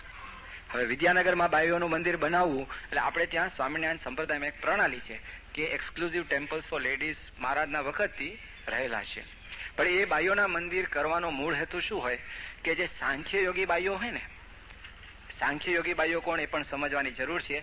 એમને રહેવાને માટે અલગ મંદિરો આપણે કરીએ છીએ. સાંખ્ય યોગી કોણ કે જે પહેલાના વખતમાં છે ને બાળ વિધવા થતી, નાનપણથી લગ્ન કરાવી દીધું હોય, હજુ તો મોટા થાય તે પહેલા એનો ધણી મરી પણ જાય, એટલે એમાં ખાલી બોલી જ કરી હોય, એ પ્રકારના લગ્ન પણ કર્યા હોય, હજી નાના હોય 10-12 વર્ષના હોય અને પોતે એનો ધણી મરી જાય એટલે વિધવા ગણાય, પાછા વિધવાના કપડા પહેરે, ઉપર લોટી કરી નાખે, એટલે એને બાળ વિધવા કહેવાય. હવે બાળ વિધવાનું આપણા સમાજમાં કોઈ સ્થાન નહોતું, કારણ કે એનો કોઈ ધણી નહીં, અને મા બાપના ઘરે એને રહેવાનું થાય એટલે મા બાપને એક બર્ડન જેવું લાગતું કે આ કાયમી મારા ઘરે, અને કોન્સ્ટન્ટ રિમાઇન્ડર કે આ વિધવા છે, આ વિધવા છે. અને આપણે ત્યાં વિધવા પ્રત્યે છે ને પહેલેથી એક જૂની ટ્રેડિશન હતી કે એને વિશે બહુ એવો ભાવ રહે નહીં, એટલે સેજે સેજે એ બધા હળદૂત થતી હતી. તો એ લોકોને સ્થાન આપવા માટે શ્રીજી મહારાજે અલગ ટેમ્પલ્સ કરેલા, એક્સક્લુઝિવ ટેમ્પલ્સ ફોર લેડીઝ, જેમાં એ બાળ વિધવા હોય એ મંદિરમાં જ રહે અને મંદિરની ઠાકોરજીની સેવા કરે, અને ઠાકોરજીની જે આવક ભેટ આવે એમાં તેનું પોષણ થાય, અને કથા વાર્તા ભજન ભક્તિમાં એનું જીવન વ્યતીત કરે. મહારાજે કહ્યું ને કે વિધવા થાય તો એને પોતાના જે ભગવાન છે એને પોતાના ધણી તરીકે ધાણી અને સેવા કરી. આવી એક પ્રણાલી આપણે ત્યાં સાંખ્ય યોગી માટેના અલગ મંદિરની છે. એટલે યોગીજી મહારાજ આગળ એમણે વાત કરી કે બાપા બાઈઓનું એક મંદિર કરીએ. એટલે સ્વામીએ પૂછ્યું કે એવા કોઈ સાંખ્ય યોગી બાઈઓ છે જેને માટે આપણે કરવું છે? એટલે 2-3 એમની પાસે હતા, જાણતા હતા કે આ બધા બાળ વિધવાન એવા ટાઈપના છે, તો એ લોકો રહી શકે એટલે અલગ મંદિર કરવાની વાત કરી. અને કહ્યું કે વિદ્યાનગરમાં સ્વામી કરીએ, કારણ કે મારો એક પ્લોટ છે, મારી પાસે એક લેન્ડ છે, એ હું આ મંદિર માટે આપું. યોગીજી મહારાજ કે સારું, એવું થતું હોય તો સારું. એટલે યોગી મહારાજે સંમતિ બતાવી કે બાઈઓ, સાંખ્ય યોગી બાઈઓ રહી શકે એવું મંદિર આપણે કરીએ. પછી એ દરમિયાન એ જે વર્ષ હતું એ વર્ષમાં એક ત્યાં મુશ્કેલી એ આવેલી કે આપણા દેશમાં દુષ્કાળ જેવું હતું. એટલે દુષ્કાળ હતો, જયારે કઈ મંદિર થાય એટલે ઓબ્વિયસલી હરિભક્તો સેવા કરે તો મંદિર થાય ને. હવે હરિભક્તો પાસેથી સેવા ક્યારે લેવાય કે એના દેશકાળ સારા હોય. દુષ્કાળ હોય તો એનો બિચારાનો પોતાનો ધંધો પાણી ન ચાલતો હોય તો એ સેવા ન કરી શકે. એટલે તે વખતે દાદુભાઈ બાપાને વાત કરી કે સ્વામી આ દુષ્કાળની પરિસ્થિતિ છે, માટે આપણે એમ કરીએ કે હું છે ને આફ્રિકા જઈ આવું અને આફ્રિકાથી ભંડોળ લઈ આવું, ત્યાંથી સેવા લઈ આવું અને આપણું આ મંદિર થઈ જાય. તો યોગી મહારાજ કે સારું, તમે આફ્રિકા જાઓ. અને સ્વામીએ પત્ર લખી આપ્યો. હવે પત્રમાં સ્વામીએ લખેલું કે દાદુભાઈ આવે છે એટલે અમે આવ્યા બરાબર જાણજો. હવે મોટા પુરુષ તો છે ને મને તમને લખી આપે કે હું આવ્યા બરાબર છું, આપણે એને પાત્ર હોવા જોઈએ. અને લખ્યું, અને બાપાએ ખૂબ મહિમા લખ્યો કે એકાંતિક છે ને પરમ એકાંતિક, આવા શબ્દો યોગી મહારાજના ઘણા કાગળમાં જોવા મળે. એટલે કાગળ લખેલો એ આવે છે, બધા સમાગમનો લાભ લેજો. અને સ્વામીએ જે કાગળ લખ્યો એ બ્લેન્ક ચેક જેવું થઈ ગયું, યોગી બાપાની સહી. એટલે ત્યાં જઈ અને હરિભક્તોને કાગળ બતાવ્યો, કારણ કે એમાં એમનો મહિમા હતો ને. એટલે કે યોગી બાપાએ કહ્યું છે એટલે હરિભક્તો બધા કથા વાર્તાનો લાભ લે, એટલે કથા વાર્તા કરે, હરિભક્તો રે, હરિભક્તાની પણ લાભ લે. અને સત્સંગમાં એ કથા વાર્તા કરવા લાગ્યા. ત્યાં જઈ અને એક નવું પ્રપોઝલ એને પોતે મૂક્યું. એને ત્યાં જઈને કહ્યું કે યોગીજી મહારાજે જેમ 9 યોગેશ્વરો કર્યા હતા, આપને ખ્યાલ હોય તો 61ની સાલમાં યોગીજી મહારાજે પહેલા 9 જણને દીક્ષા આપેલી. 9 યોગેશ્વરો, સ્વામી હંમેશા યોગેશ્વરોની બહુ વાત કરતા. અને એ યોગેશ્વરો એટલે જે પહેલા સાધુ કહેલા એમાં ડોક્ટર સ્વામી છે, કોઠારી સ્વામી છે, ત્યાગોલો મોહન સ્વામી 57માં થઈ ગયેલા, વહેલા ભગત થયેલા. પણ આ ત્યાગોલો સ્વામી, કોઠારી સ્વામી, ઈશ્વર સ્વામી, સિદ્ધેશ્વર સ્વામી, અનુપમ ભગત એટલે કે જેનું નામ અત્યારે ભગવત પ્રિય સ્વામી જે આપણા પીએચડી થયેલા, આ બધા. પછી નિરંજન સ્વામી છે, પછી મધુ જસાણી જે અત્યારે ગ્રસ્તમાં છે, બાપાના સેવક હતા. એવા 9 જણા છે એમણે પહેલા દીક્ષા લીધેલી, જેમને ઘાટકોપરમાં રાખેલા. અને બાપા બહુ મહિમા કહેતા, અમારા 9 યોગેશ્વરો થયા છે. એટલે આમણે ત્યાં આફ્રિકા જઈને પોતાનો જ એને મૂક્યું કે યોગીજી મહારાજે જેમ યોગેશ્વરો કર્યા એમ યોગીનીઓ કરવાનો પણ યોગી બાપાનો સંકલ્પ છે. જો ક્યાંથી ફંટાય છે, it was his own idea, figment of his mind. Yogiji મહારાજે કોઈ દી એવી વાત કરેલી નથી. હવે લોકોને કથા વાર્તા કરે અને યોગી બાપાનો કાગળ લેવાયો મહિમાનો, એટલે એમ થાય ને કે આ તો ખરેખર બાપાની રૂચિવાળા છે. એટલે એને પછી કથા વાર્તામાં બહેનોને કાંટો ચડાવ્યો કે તમે હવે યોગીનીઓ થઈ જાઓ. એટલે તમે ત્યાગી થઈ જાઓ અને ભગવાનની ભક્તિમાં જોડાઈ જાઓ. હવે આપણી સ્વામિનારાયણ સંપ્રદાયમાં કોઈ જગ્યાએ જે અપરિણિત સ્ત્રી હોય એને આ પ્રકારની ત્યાગીની દીક્ષાનો કોઈ અવકાશ મહારાજે રાખ્યો નથી. અને એમણે વાત કરી કે તમે ત્યાગી થઈને ભગવાનનું ભજન કરો. આ રીતનો મહારાજનો આખો સિદ્ધાંત ફેરફાર કરી અને એણે વાત વેતી મૂકી. એમાં કેટલાય યંગ યુવાન છોકરીઓ એ તૈયાર થઈ કે અમારે યોગી બાપાની રુચિ હોય તો અમારું જીવન યોગીજી મહારાજ છે. યોગી બાપા રાજી થતા હોય તો બધું ન્યોછાવર છે, જેમ અમે બધા થયા છે ને કે અમે બાપાને રાજી કરવા થયા છે તો બધું છોડી દીધું. એમ એ લોકો કે અમારે બધું છોડીને દેશમાં આવીએ. હવે એને આખી સ્કીમ કરેલી કે તમે યોગીનીઓ આવો એટલે તમે ત્યાગી થવા આવો. એટલે પછી એના મા બાપને એને સમજાવ્યા કે આ છોકરી ભગવાન ભજવા જાય છે, યોગી બાપાનો રાજીપો છે એમાં, અને તમે એને મોકલો છો બહુ સારું છે. પણ કેટલી પટેલની દીકરીઓ હતી. એટલે કે જો તમે તમારી આ દીકરીઓ આજે સાધ્વી થવા જાય છે તો તમે તમારા ઘરે હોત તો એનું લગ્ન કરાવત તો ખર્ચો ન કરત. પટેલો તો લાખો રૂપિયા પેઠણમાં જાય ને, તો બધા ઘણા બેઠા છે એટલે ખબર છે કે આ બધો ખર્ચો થાય. તો એમ કરો, તમે આ તો ભગવાન ભજવા જાય છે માટે તમે જે સેવા ત્યાં કરવાના હતા એને બદલે તમે આમાં સેવા કરો. લાખો રૂપિયાની સેવા થઈ. લોકોએ ઘરેણા ને સાડી ને પટારા બધા ભરી ભરીને જેમ લગ્ન કરે ને ત્યારે જે બધું શું કે જણસ બધી આપે ને એમાં જણસ બધી દીકરીઓને આપી કે જાઓ લઈ જાઓ, તમે ભગવાન ભજો છો એટલે તમારે માટે અમે ખર્ચવાના જતા તો આ ભગવાન અર્થે થશે, ઠાકોરજીની સેવા થશે. હવે એ બધી આખી વ્યવસ્થા આપણા કેટલાક સંતો આપણે ત્યાં છે એના સિસ્ટર્સ પણ ત્યાં આગળ એવી રીતે તૈયાર થયેલા અને બધી પેટી પણ થઈ. અમારે ત્યાગ સ્વરૂપ સ્વામી છે અમદાવાદમાં, એના સગા સિસ્ટર આવવાના હતા, એની પણ પેટી એમણે જાતે તૈયાર કરેલી. એને ઉત્સાહ કે મારા બેન ત્યાગી થવા જાય છે, પણ ખબર નહીં કે આ યોગી મહારાજની રુચિ નથી, આ તો બારોબાર દાદુભાઈની રુચિ છે. અને આ રીતે બહેનોને તૈયાર કર્યા. 37 બહેનો એ બાજુથી તૈયાર થયા અને સ્ટીમરમાં બેસીને આ બાજુ દેશમાં આવવા લાગ્યા. યોગી બાપાને ખબર પડી અને આ બાજુ પછી પૈસા બધા મોકલ્યા લોકોએ. તો પૈસા એ લોકો મુંબઈ મોકલતા. તે વખતે મુંબઈમાં જે પૈસાનો વહીવટ કરનાર એ બાબુભાઈ પટેલ, જે દાદુભાઈ છે એના સગા મોટા ભાઈ બાબુભાઈ, એ પોતે એનો વહીવટ કરે. એટલે બધા પૈસા ત્યાં આવ્યા અને આ બાજુથી બધી છોકરીઓ તૈયાર થઈ અને બધા તૈયાર થયા દેશમાં આવવા માટે કે યોગીજી મહારાજની જયંતિ વખતે એક આ યોગીનીઓની દીક્ષા મળશે અને અમારા ભાગ્ય કે અમને એ દીક્ષા મળશે. એટલે એ બધા ત્યાં આવ્યા. પૈસા અહીંયા મોકલ્યા. પછી છે ને ઘણા વખત થયો પણ પૈસા મળ્યા છે એની કોઈ રિસીટ હરિભક્તોને મળી નહીં. એટલે આફ્રિકાથી કેટલાક હરિભક્તોએ લખ્યું કે અમે આટલા રોકડા પૈસા સંસ્થા ઉપર મોકલ્યા છે.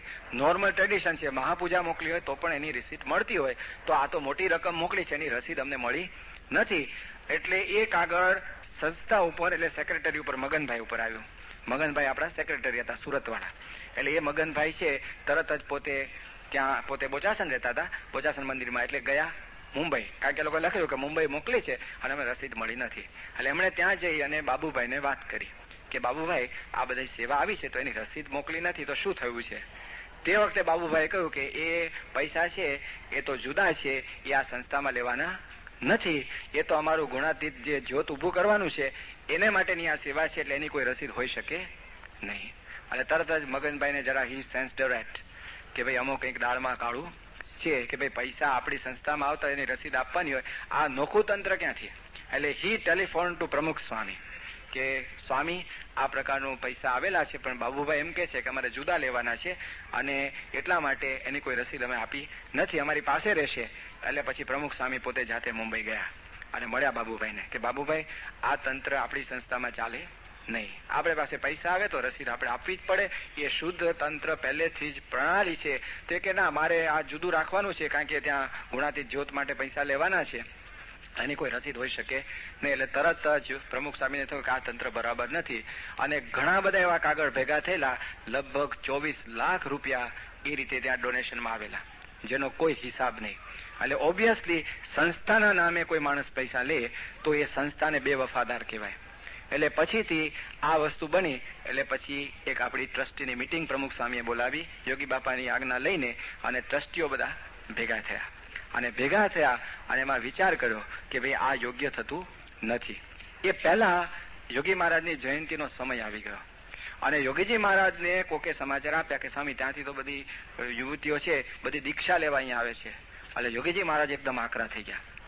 ઘણા જે સંતો હાજર હતા એ કહે છે કે યોગી મહારાજને જિંદગીમાં ગુસ્સો કરતા જોયા નથી, પણ આ જે ગુસ્સો જોયો છે તો આમ આપણે એમ થાય કે યોગીજી મહારાજમાં આટલો ગુસ્સો આવી શકતો હશે. એકદમ આકરા થઈ ગયા અને સ્વામી શબ્દો બોલ્યા,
એટલે યોગી મહારાજે પાણી પણ નથી પીધું, ત્યાંથી સીધા આણંદ જઈને પાણી પીધું અને પછી સીધા બોચાસણ ગયા. હવે એ દરમિયાન થયેલું શું કે આ જે પ્રસંગ થયો જયંતિ, તે જ દિવસે એ લોકો ગુણાતીત જ્યોતનું ઉદ્ઘાટન રાખેલું. જોયું કે યોગી બાપાએ તો આ બાબતમાં તો એમને એમ કે યોગી બાપા છે ને આમ કાલા ગેલા લાગે, તમે યોગી બાપાને કહો આમ તો આમ, દરેકમાં સામે આમ, પણ સિદ્ધાંતમાં નહીં. એટલે દાદુભાઈ ને એમ કે છેલ્લી ઘડી યોગી બાપાને કહે બાપા આ કરવાનું છે, બાપા કરી નાખશે, પણ બાપાએ તો ના પાડી, આડા ફાટ્યા. સ્વામી કે આ બને જ નહીં, આ મહારાજનો સિદ્ધાંત માર્યો જાય છે. એટલે એને જરા મૂંઝવણ થયેલી.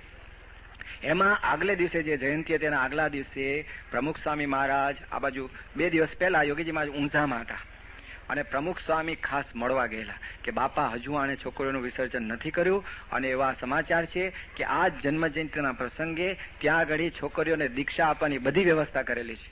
એટલે સ્વામી આ તો આપણી સંસ્થાનું ખરાબ લાગે. એટલે યોગી મહારાજે કહ્યું કે આપણે છાપામાં આપી દો કે આ જે બધા મા બાપોએ પોતાની દીકરી આપી છે એને સ્પષ્ટપણે આપણે જાણ કરી દે કે એના કોઈ જવાબદાર સંસ્થા છે નહીં, અમારી કોઈ આજ્ઞા નથી. અને એ પ્રકારનું આખું છાપામાં રાતોરાત સ્વામી ત્યાંથી ગાડીમાં જઈ અને ગુજરાત સમાચારના છાપામાં વ્યવસ્થિત રીતે છાપી દીધું. અને છાપ્યું ત્યારે સવારે જયંતિ હતી તે દિવસે છાપા એના મા બાપોએ વાંચ્યા પણ ખરા. ત્યારે દ્વિધા થઈ કે આમાં તો એવું લખે છે કે બોચાસણવાસી સંસ્થાને આની સાથે કાંઈ નિસ્બત નથી, એ કોઈ દીક્ષા આપવાનો અમારો કોઈ પ્રોગ્રામ પણ નથી. એટલે જે મા બાપ એ દીકરી આપતા હોય તો પોતાના જોખમે આપે છે, બાકી અમારી કોઈ જવાબદારી છે. એટલે લોકોના મનમાં થયું કે અત્યાર સુધી દાદુભાઈ કહેતા કે યોગી બાપાની ઈચ્છા છે અને અત્યારે છાપામાં આવું વાંચ્યું. હવે એ લોકો બધા એટલા બધા એટેચ થયા હતા કારણ કે ત્યાં આફ્રિકા રહેલા. એટલે પૂછવા કોને ગયા? દાદુભાઈને પૂછવા ગયા કે દાદુભાઈ આ છાપામાં આવ્યું તો શું સમજો? દાદુભાઈ કે કેટલાકને છે ને મારી પ્રવૃત્તિ ગમતી નથી, એટલે બાકી બાપાની રુચિ છે જ. મને બાપાએ અંતર આજ્ઞા આપી છે ને આશીર્વાદ આપ્યા છે, એટલે તમે નહીં તો બાપા જયંતિમાં આવે ક્યાંથી? આ લોજિક આપ્યું કે જો બાપા જયંતિમાં એ જ બતાવે છે કે બાપાના આશીર્વાદ છે જ. એટલે બિચારા ભોળા ભાલા કે હા બરોબર છે. એમાં આપણા વિનોદભાઈ છે ને એમના પપ્પા પણ ખરા તે વખતે હાજર બધા, અને એ લોકોને પણ મનમાં દ્વિધા થયેલી કે આ શું કરવું. પણ તે વખતે આ કે ને પ્રમાણ પાછું એનું જ લેવા ગયા, લલ્લુ બાદર ને બેચર મણકી, એનું પ્રમાણ થયું અને બિચારા ફસાયા. અને પછી શું કર્યું કે યોગી બાપાએ તો બધું ના પાડેલી અને ત્યાગીના નિયમ સ્વામીના. એટલે હવે એને દીક્ષા કોણ આપે? એટલે દાદુભાઈ આખી ગોઠવણ કરી.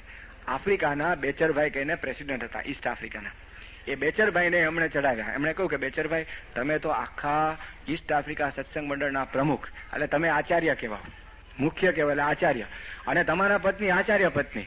એટલે તમારા પત્ની છે આ બહેનોને દીક્ષા આપશે. આચાર્ય પત્ની દીક્ષા આપે ને, સાંખ્ય યોગીની જે દીક્ષા હોય છે, સાંખ્ય યોગી ભાઈઓ, એટલે કે આચાર્ય પત્ની દીક્ષા એટલે તમારા પત્નીના હસ્તે દીક્ષા. એટલે એમને કાંટો ચડી ગયો કે હું આચાર્ય, અને અરે ભલા માણસ આચાર્ય થવાતું નથી. અને એને થયું અને બન્યું એવું.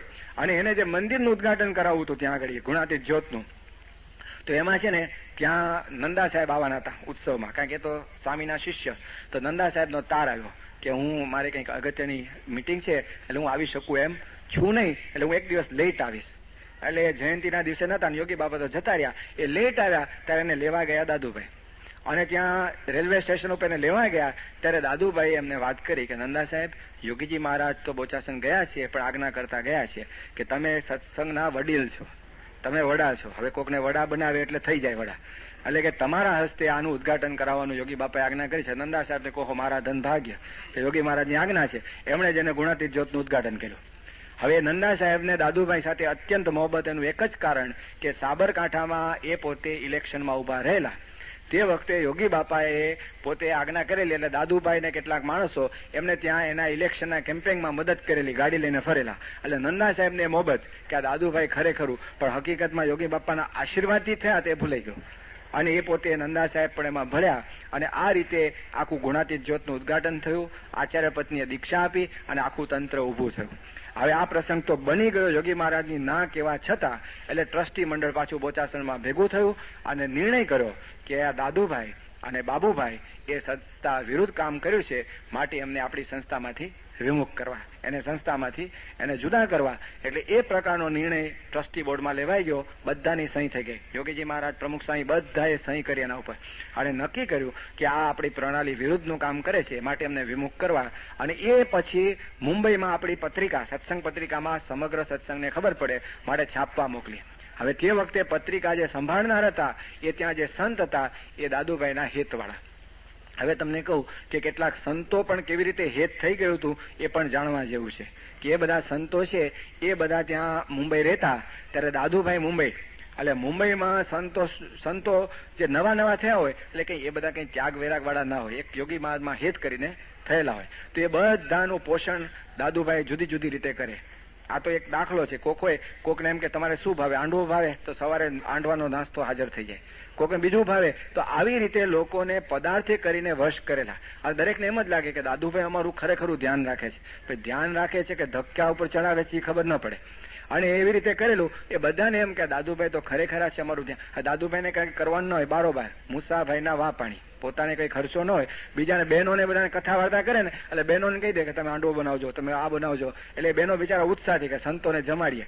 પણ એમાં જુદું તંત્ર ચાલતું હતું. મંદિરમાં હોય છે નાસ્તાની બધી વ્યવસ્થા હોય છે કે એવી કઈ જરૂર નહીં. રોજ કોક વખત બરાબર છે પ્રસંગોચિત, પણ આવું રોજ તંત્ર ચાલતું. અને એ રીતે આખું સંતોને એને વશ કરેલા.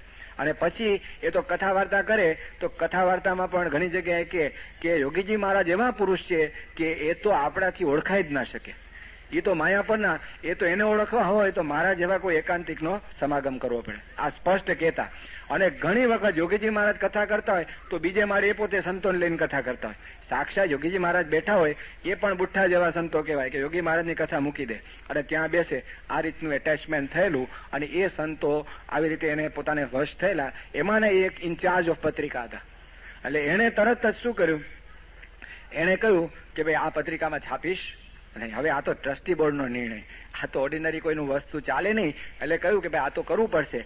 એટલે એ જે પત્રિકા જે આપણે પોસ્ટ કરીએ એની પ્લેટ્સ હોય પેલી એડ્રેસની બધી, એ પ્લેટ્સનું કબાટનું ચાવી મારી અને ચાવી ગુમ કરી નાખી એને. એટલે કોઈ પછી પ્લેટ્સ ન મળે તો પોસ્ટ કોને કરે? તમે છાપ્યા ધારો કે પોસ્ટ કોને કરે?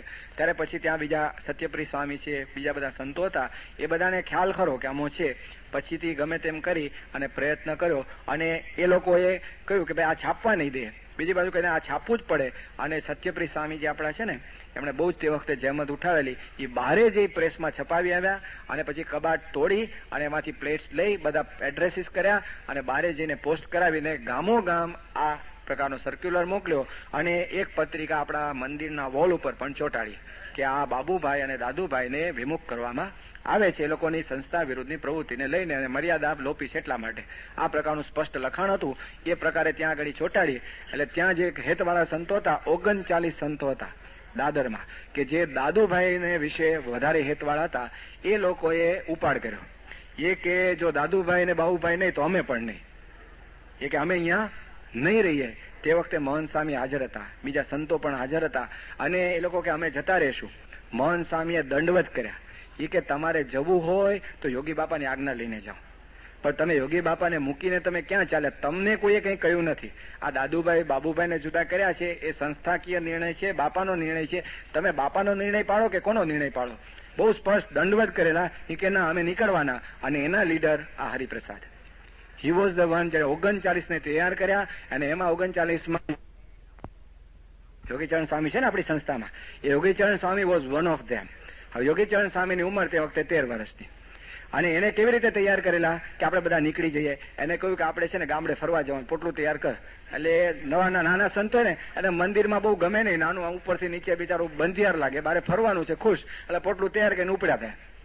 આવી રીતે એને લઈ ગયા અને ત્યાંથી નીકળી. અને એ પોતે ત્યાં આગળ જે તારદેવ છે, જે પેલું જન્માષ્ટમી બિલ્ડિંગ હતું, એ તારદેવમાં પછી ત્યાં આગળ દાદુભાઈ જ્યાં રહેતા ત્યાં આગળ એ પોતે બધા સંતો 39 સંતો જતા હતા. એ જતા હતા તે વખતે સત્યપ્રિય સ્વામી એ લોકોને વિનંતી કરી કે જો મહંત સ્વામી કહે છે અમે કહીએ તમે રોજ તમારે જવું હોય, તમને કદાચ એમ લાગતું એક અન્યાય થયો છે તો યોગી મહારાજ ટોકેડ ઓવર ટુ યોગીજી મહારાજ તમે ફોન કરો, નહીં તો યોગી બાપાને તો આપણે મળવા જઈએ, બધા બધું જ કરીએ. અને યોગી બાપાને પૂછીને કરીએ.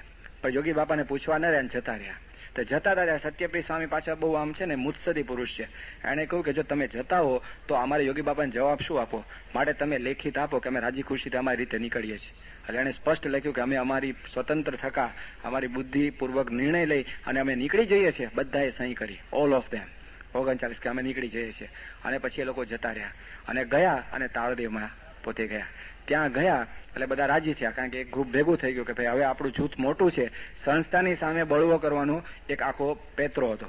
ત્યાં ગયા પછી આ બાજુથી તરત ઇન્ફોર્મ કર્યું યોગી બાપાને કે બાપા ગયા છે. એટલે પ્રમુખ સ્વામીને તરત યોગી માજી મોકલ્યા કે જાઓ તમે કે આ બધા સંતોને સમજાવી આવો.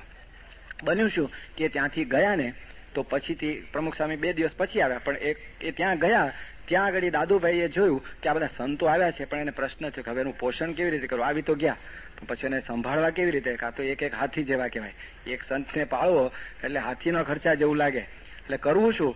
એટલે એને છે ને એક વકીલને કન્સલ્ટ કર્યો કે એવું કંઈ થઈ શકે કે આ સંસ્થામાંથી આ લોકોને મુશ્કેલી થઈને નીકળી જવું પડ્યું તો એ લોકોનું ભરણ પોષણ આજીવન મળે, કારણ કે એ લોકો લાઈફ બધું કાપીને આવ્યા છે.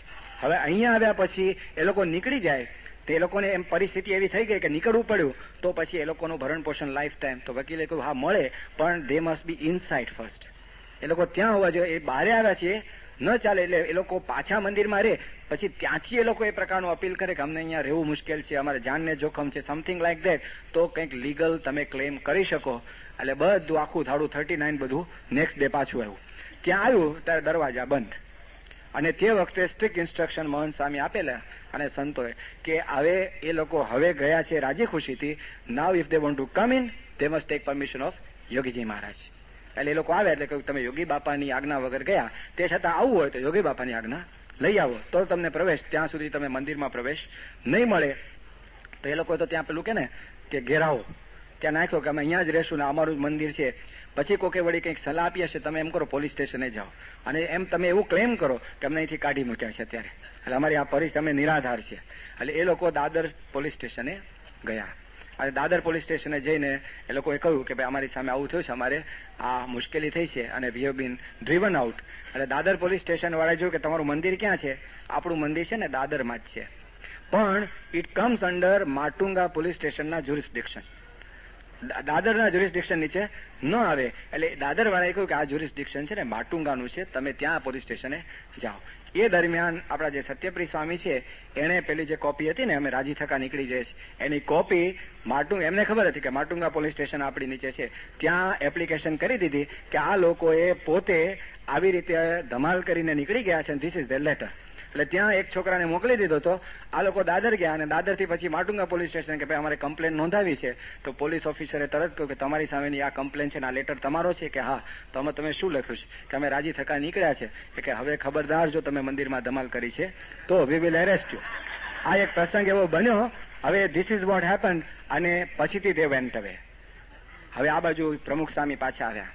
પ્રમુખ સ્વામીના અંતરમાં એ જ કે બાપાની ઈચ્છા છે કે આ સંતો ગયા છે ને પાછા સંભાળી લો. સંતો બિચારા એક મોહબતે કરીને ગયા છે, સંતો સાથે કોઈ વાંધો નથી. સંતો અહીંયા બાપાને આશ્રિત છે, કદાચ આજે સ્વભાવ હશે તો ટળશે, પણ બાપાની બહુ ઈચ્છા કે જાઓ. એટલે પ્રમુખ સ્વામીને મોકલે. પ્રમુખ સ્વામી મળવા ગયા તારદેવમાં, અને સ્વામીએ જેને વાત કરી હરિપ્રસાદ ને બધા જે હતા અક્ષર વિહારી જે છે ને એ બધાને મળ્યા, અને સ્વામીએ કહ્યું કે જો યોગી બાપાની ઈચ્છા છે કે તમે તો પાછા જો, તમે તો મંદિરમાં રહો, તમારી સામે યોગી બાપાને કાંઈ નથી. યોગી બાપાને ફક્ત આ 2 પુરુષો માટે છે, અને એ નિર્ણય પણ મહારાજની પ્રણાલી પ્રમાણે છે. એટલે તમે યોગી મહારાજ માટે મુંડાવ્યું છે તો યોગી બાપાનું વચન તમે માનો. મોક્ષ કોના થકી માન્યો છે? એ કે ના, જીદ્દે જ ચડેલા કે ના દાદુભાઈ ને બાબુભાઈ ને પાછા લે તો જ અમે આવીએ. ત્યારે પ્રમુખ સાહેબ કહ્યું કે એ કોઈ સંજોગોમાં બની શકે એમ નથી. એ પ્રમુખ યોગી બાપા કરી શકે. યોગી બાપા કેન ચેન્જ એનીથિંગ. આજે બીજો વિચાર કરે તો મારે એનું માનવાનું. તમે યોગી બાપાને કહો, પણ એ બાબતમાં કોઈ ફેર થયો નહીં, અને ધેટ્સ હાઉ દે રિમેન્ડ અવે. અને આ બાજુ આપણી સંસ્થા રહી. તે છતાં પ્રમુખ સ્વામી પછી યોગી બાપાની આજ્ઞા લઈ અને ફરી રાજકોટમાં મળવા ગયેલા. એ પહેલા એવું બનેલું કે આ જુદા પડ્યા પછીથી યોગી બાપા આમ ગામો ગામ ફરે તો પ્રમુખ સ્વામી પણ ઘણી વાર સાથે હોય. તો આ બાજુ માણાવદર બાજુથી સ્વામીની ગાડી પસાર થતી હતી, એટલે યોગી બાપાની ગાડી અને પ્રમુખ સ્વામીની ગાડી, એ 2 ગાડી જતી હતી. હવે એમાં નીકળ્યા ને ત્યારે એ બાજુથી પસાર થતા હતા તો અડધેથી ગાડી યોગી મહારાજે ઊભી રાખી, અને યોગી બાપા કે પ્રમુખ સ્વામીને બોલાવો, મારી ગાડીમાં આવે. અને પાછલી ગાડીમાં 2 હરિભક્ત બાપા હતા, એને પાછળ મૂક્યા. એમાં ઈશ્વરભાઈ દેસાઈ, શ્વેત વૈકુંઠ સ્વામી આપણા અહીંયા આવ્યા હતા ને, એમના પૂર્વાશ્રમના ફાધર મુંબઈમાં છે ઈશ્વરભાઈ દેસાઈ, અને એ બધા હર્ષદ કાકા એ બધા હતા. એટલે સ્વામી ટ્રાન્સફર કરાવી, પ્રમુખ સ્વામીને પોતાની ગાડીમાં લીધા અને હરિભક્તોને પાછલી ગાડીમાં લીધા. આ ગાડી ત્યાં માણાવદર આગળથી ગઈ ત્યારે 15 થી 20 છોકરાઓ બાજુમાં ઉભા રાખેલા. એ લોકોને એમ કે આ યોગીજી બાપા છે એ તો આપણા છે, પણ આ પ્રમુખ સ્વામી આપણને સંસ્થામાં આવવા દેતા નથી. એટલે ત્યાં એક ગાડી ઉપર પથ્થર મારો કરેલો. આ ઈશ્વરભાઈને લોહી પણ નીકળેલું. ગાડી જતી, એ લોકોને એમ કે પ્રમુખ સ્વામી બીજી ગાડીમાં છે, પણ યોગી બાપા અંતર્યામી પણ ભેગા લઈ લીધા. એટલે યોગી બાપાની ગાડી સેફ ગઈ અને પાછળ પથ્થર મારો થયેલો. એટલે સ્વામીને પણ મારવાનો પ્રયત્ન એ લોકોએ કરેલો. આ બનેલો. ઈશ્વરભાઈ છે ને વાગેલું, નરસદભાઈ ને વાગેલું, ઈશ્વરભાઈ તો લોહી નીકળેલું, પણ એ ગાડી પછી ઝપાટાબંધ જવા દીધી. એટલે શું, આવો એક દ્વેષ જાગેલો.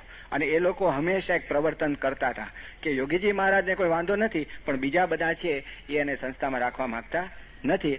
પ્રમુખ સ્વામી કે મારે તો યોગી બાપા આજ્ઞા કરે ને કે અત્યારે રાત છે તો રાત અને દિવસ છે તો દિવસ, એ કે કરવા માટે હું તો સર્જાતો, કારણ કે શાસ્ત્રીમાં જ આજ્ઞા કરી દે કે યોગી મહારાજની છત્ર છાયામાં રહીને સત્સંગ દીપાવજો, એટલે બીજો વિચાર જ નહીં. એટલે સ્વામી એમને તે છતાં યોગી બાપાની આજ્ઞા લઈ અને ફરી એકવાર મળવા ગયેલા રાજકોટમાં. અને એ રાજકોટમાં એકાદશીના દિવસે સ્વામી ગયેલા. અને ગયા હતા ત્યારે કોઈ સંતોને એવી ઈચ્છા નહીં કે સ્વામી એકલા જાય, કોઈ બીજા 2-4 જણ સાથી હોય ને, કારણ કે એક વખત એમના ઉપર પથ્થરમારો થયો હતો તો કંઈક જાનને પણ તકલીફ થાય. પણ સ્વામી છે ને ગોંડલમાં હતા તો પીપી સ્વામી છે, ગઈ વખતે આવ્યા હતા ને લાંબા પીપી સ્વામી, પણ એ છે ને નાના સ્વામી તરીકે ઓળખાતા. પેલા જયારે બહુ નાની ઉંમરમાં થયેલા ત્યારે તો બહુ બટકા હતા, હવે લાંબા થયા.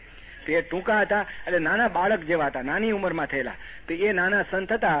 તે પ્રમુખ સ્વામીને કહ્યું કે તારું પોટલું તૈયાર કરજે કે છે, અને મારે તને સાથે લઈ જવું છે. એટલે એને કહ્યું તારે કોઈને કહેવાનું નહીં. હવે સ્વામી આજ્ઞા કરે એટલે કોઈને કીધેલું નહીં. અને સ્વામી આમ ગુરુકુળમાં આમ જતા હોય ને, આટો મારતા હોય એવી રીતે ગોંડલની બહાર ગયા. અને પછી ત્યાંથી એક હરિભક્તની ગાડીમાં સ્વામી એકલા જ, કેટલા આમ સિંહ પુરુષ કહેવાય, નીડર સ્વામી, જેને રામ રાખે ને કોણ ચાખે, સ્વામી એકલા ગયેલા એના કેમ્પમાં. અને ત્યાં હરિપ્રસાદ ને બધા સંતો હતા. એકાદશી દિવસે બધા ધામધૂમ કરતા હતા. સ્વામીને કે તમે કઈ લેશો? સ્વામી કે આજે તો હોતું હશે કઈ, આ તો યોગી બાપાની આજ્ઞા છે. અને પછી સ્વામીએ સમજાવ્યા. 2 કલાક સુધી સ્વામી બેઠેલા. સ્વામી કે બધું તમારું માન્ય, તમે આવો યોગી બાપાના આશ્રય તમે રહો, તમે બીજું બધું તમે ચાલો ભૂલ માફ કરવા તૈયાર છે, સ્વામી ઇઝ રેડી, પણ તમે પાછા ચાલો, આ તમે ખોટો પક્ષ પકડો છો, યોગ્ય નથી. પણ એ બાબતમાં પણ માન્યા નહીં અને સ્વામી પાછા આવ્યા. અને યોગી બાપા બહુ ઉદાસ થઈ ગયા. ત્યાર પછી યોગીજી મહારાજે કોઈ દિવસ સભામાં કે ક્યાંય પણ પ્રાઇવેસીમાં પણ દાદુભાઈનું નામ પણ ઉચ્ચાર્યું નથી. નેવર. પહેલા યોગી મહારાજ એનું નામ અવારનવાર સભામાં બોલતા કે દાદુભાઈ ખરેખરા છે, કોઈ દિવસ હરફ ઉચ્ચાર્યો નથી. કે ને કે મોટા પુરુષની ડાયરીમાંથી નામ નીકળી ગયું. Since that day he never remembered them.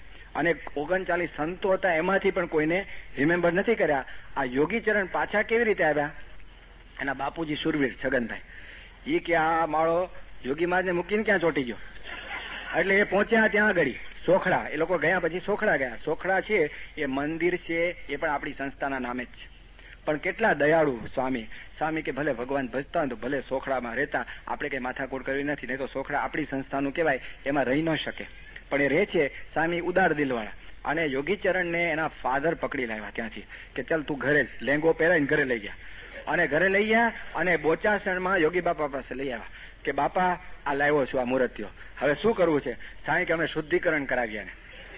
અને આખું શુદ્ધિકરણ કરાવ્યું, ઉપવાસ કરાવ્યો અને ફરીથી યોગી મહારાજને દીક્ષા આપી. અને પછી આપણી સંસ્થામાં યોગીચરણ આવેલા છે. 39 માંથી 38 ત્યાં રહ્યા. આ એક આવી શક્યા, એ બિચારા સકંચામાંથી નીકળી શક્યા, એ ભગવાનની દયા અને કૃપા. અને એવી રીતે આખી સંસ્થા આ રીતે આપણાથી જુદા પડ્યા. અને એ દાદુભાઈ ત્યારથી એમની પ્રવૃત્તિ હંમેશા આ પ્રકારની રહી હતી.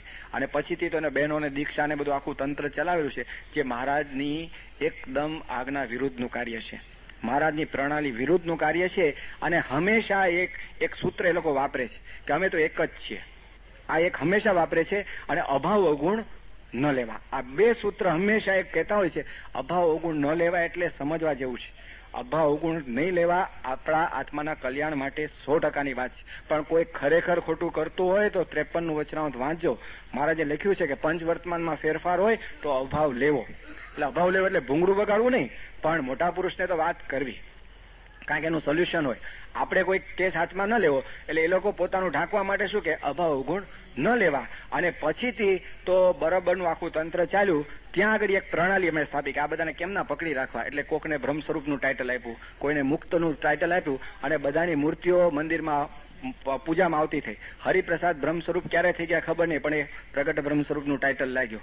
હવે એ તો સામાન્ય આ બધા સંતો સાથે ફરનારા માણસ, પણ એને પ્રગટ બ્રહ્મ સ્વરૂપનું ટાઇટલ આપ્યું. એટલે એને થયું કે હવ તો હવ. દાદા એ પેલા દાદુભાઈ તો કે કાકાજી, પરમ પૂજ્ય કાકાજી, એ પણ બ્રહ્મ સ્થિતિ વાળા. પછી બાબુભાઈ પણ પરમ પૂજ્ય. અને પછીથી પપ્પાજી, અને એના નામ પરમ પૂજ્ય પપ્પાજી. પછી એનો દીકરો આજે અક્ષર વિહારી છે, બાબુભાઈનો દીકરો, એ પણ પરમ પૂજ્ય થઈ ગયો. ઈશ્વર સ્વામીની જોડમાં એ ફરતા. એ માણસ સવારે 9 વાગે ઉઠવા વાળો માણસ. એ બ્રહ્મ સ્થિતિ કેમની કેવી એ બહુ પ્રશ્ન જેવું છે. અને એ બધા જ આ રીતે આખું તંત્ર ઉભું કર્યું અને બધાને ટાઇટલ્સ આપી દીધા. આજની ઘડીએ ત્યાં નાનામાં નાનો સંત હોય એની જન્મ જયંતિ ઉજવાય છે. હવે જન્મ જયંતિ અહીંયા ના ઉજવાય. અહીંયા એક ગુણાતીત સંત બીજી કોઈ ઉજવાતી જ નથી. કારણ કે અમારો જન્મ પૂછે તો કે પ્રમુખ સાહેબનો જન્મ તે દિવસ અમારો જન્મ. આ અમારી રીત છે. ત્યાં બધાની જન્મ જયંતિ ઉજવાય અને ફુગા લટકાવે અને કેક કપાવે એટલે થઈ જાય ને ખરું. અહીંયા ખરેખરું છે માન પાન એવી વસ્તુ છે કે ભલ ભલાને પાણી પાણી થઈ જાય કે ભાઈ આ ખરું છે. અમારા એક મિત્ર છે હરીશભાઈ, મુંબઈમાં રહે છે. એના બધા જ મિત્રો ત્યાં છે અને એ પણ ત્યાં જ ગયો હોત, પણ એને જયારે આ જુદા પડ્યા ત્યારે એ મંદિરે ગયો ત્યારે મંદિરમાં તાળા જોયા અને બહાર પેલી નોટિસ વાંચી કે બાબુભાઈ દાદુભાઈ જુદા કર્યા છે. તે જ વખતે દ્વિધામ હતું મારે શું કરવું. વોટ હી ડીડ, ઘરે ગયો, ઘરે માળા લઈને બેઠો, ભગવાનનું ભજન કરું. જોગી બાપાને કાગળ લખ્યો કે બાપા આમાં મને સમજાતું નથી કે આ દાદુભાઈ બાબુભાઈ આટલી બધી સેવા કરતા દેખાય છે, એને જુદા કર્યા અને અહીંયા મંદિરમાં બીજા સંતો મારે સમજવું શું. જોગી બાપાએ સ્પષ્ટ લખ્યું કે દાદર મંદિરે જવું, કોઠારી સ્વામી કે એમ કરવું. સ્પષ્ટપણે સ્વામીએ લખ્યું તો એ બચી ગયા, નહીં તો એ પણ એ બાજુ ખેંચાયો હોત. એવા ઘણાના જીવનમાં આવા પ્રસંગો બનેલા. પણ પછીથી આ સંપ્રદાયથી જુદા થયા ત્યારે શું એ કે અમે એક જ છીએ. આ નંદા સાહેબ છે 3-4 વખત બાપા સાથે આવેલા પૂછવા કે સ્વામી આ બધું એક જ થાય તો સારું, આ બધું જુદું જુદું છે. તો પ્રમુખ સાંઈ બહુ સરસ કે છે, સાંઈ કે બધું એક જ હતું, જુદું એમણે કર્યું છે. એમણે જુદું કર્યું છે. દાદુભાઈ બાબુભાઈ પોતે પૂજાવા મનાવવા માટે આખું જુજુ તંત્ર કર્યું અને સ્ત્રીઓમાં પણ બ્રહ્મ સ્વરૂપ બનાવી દીધા છે. એમાં પણ બધા ટાઇટલ આપ્યા છે, એની બધી મૂર્તિઓ ગોઠવતા થયા. એટલે શું તંત્રમાં આખો સડો. ગુણાતીત સંત એક જ, જેને માટે શાસ્ત્રીમાં જે દાખલો કર્યો એ ગુણાતીત માટે મુંડાવ્યું હતું.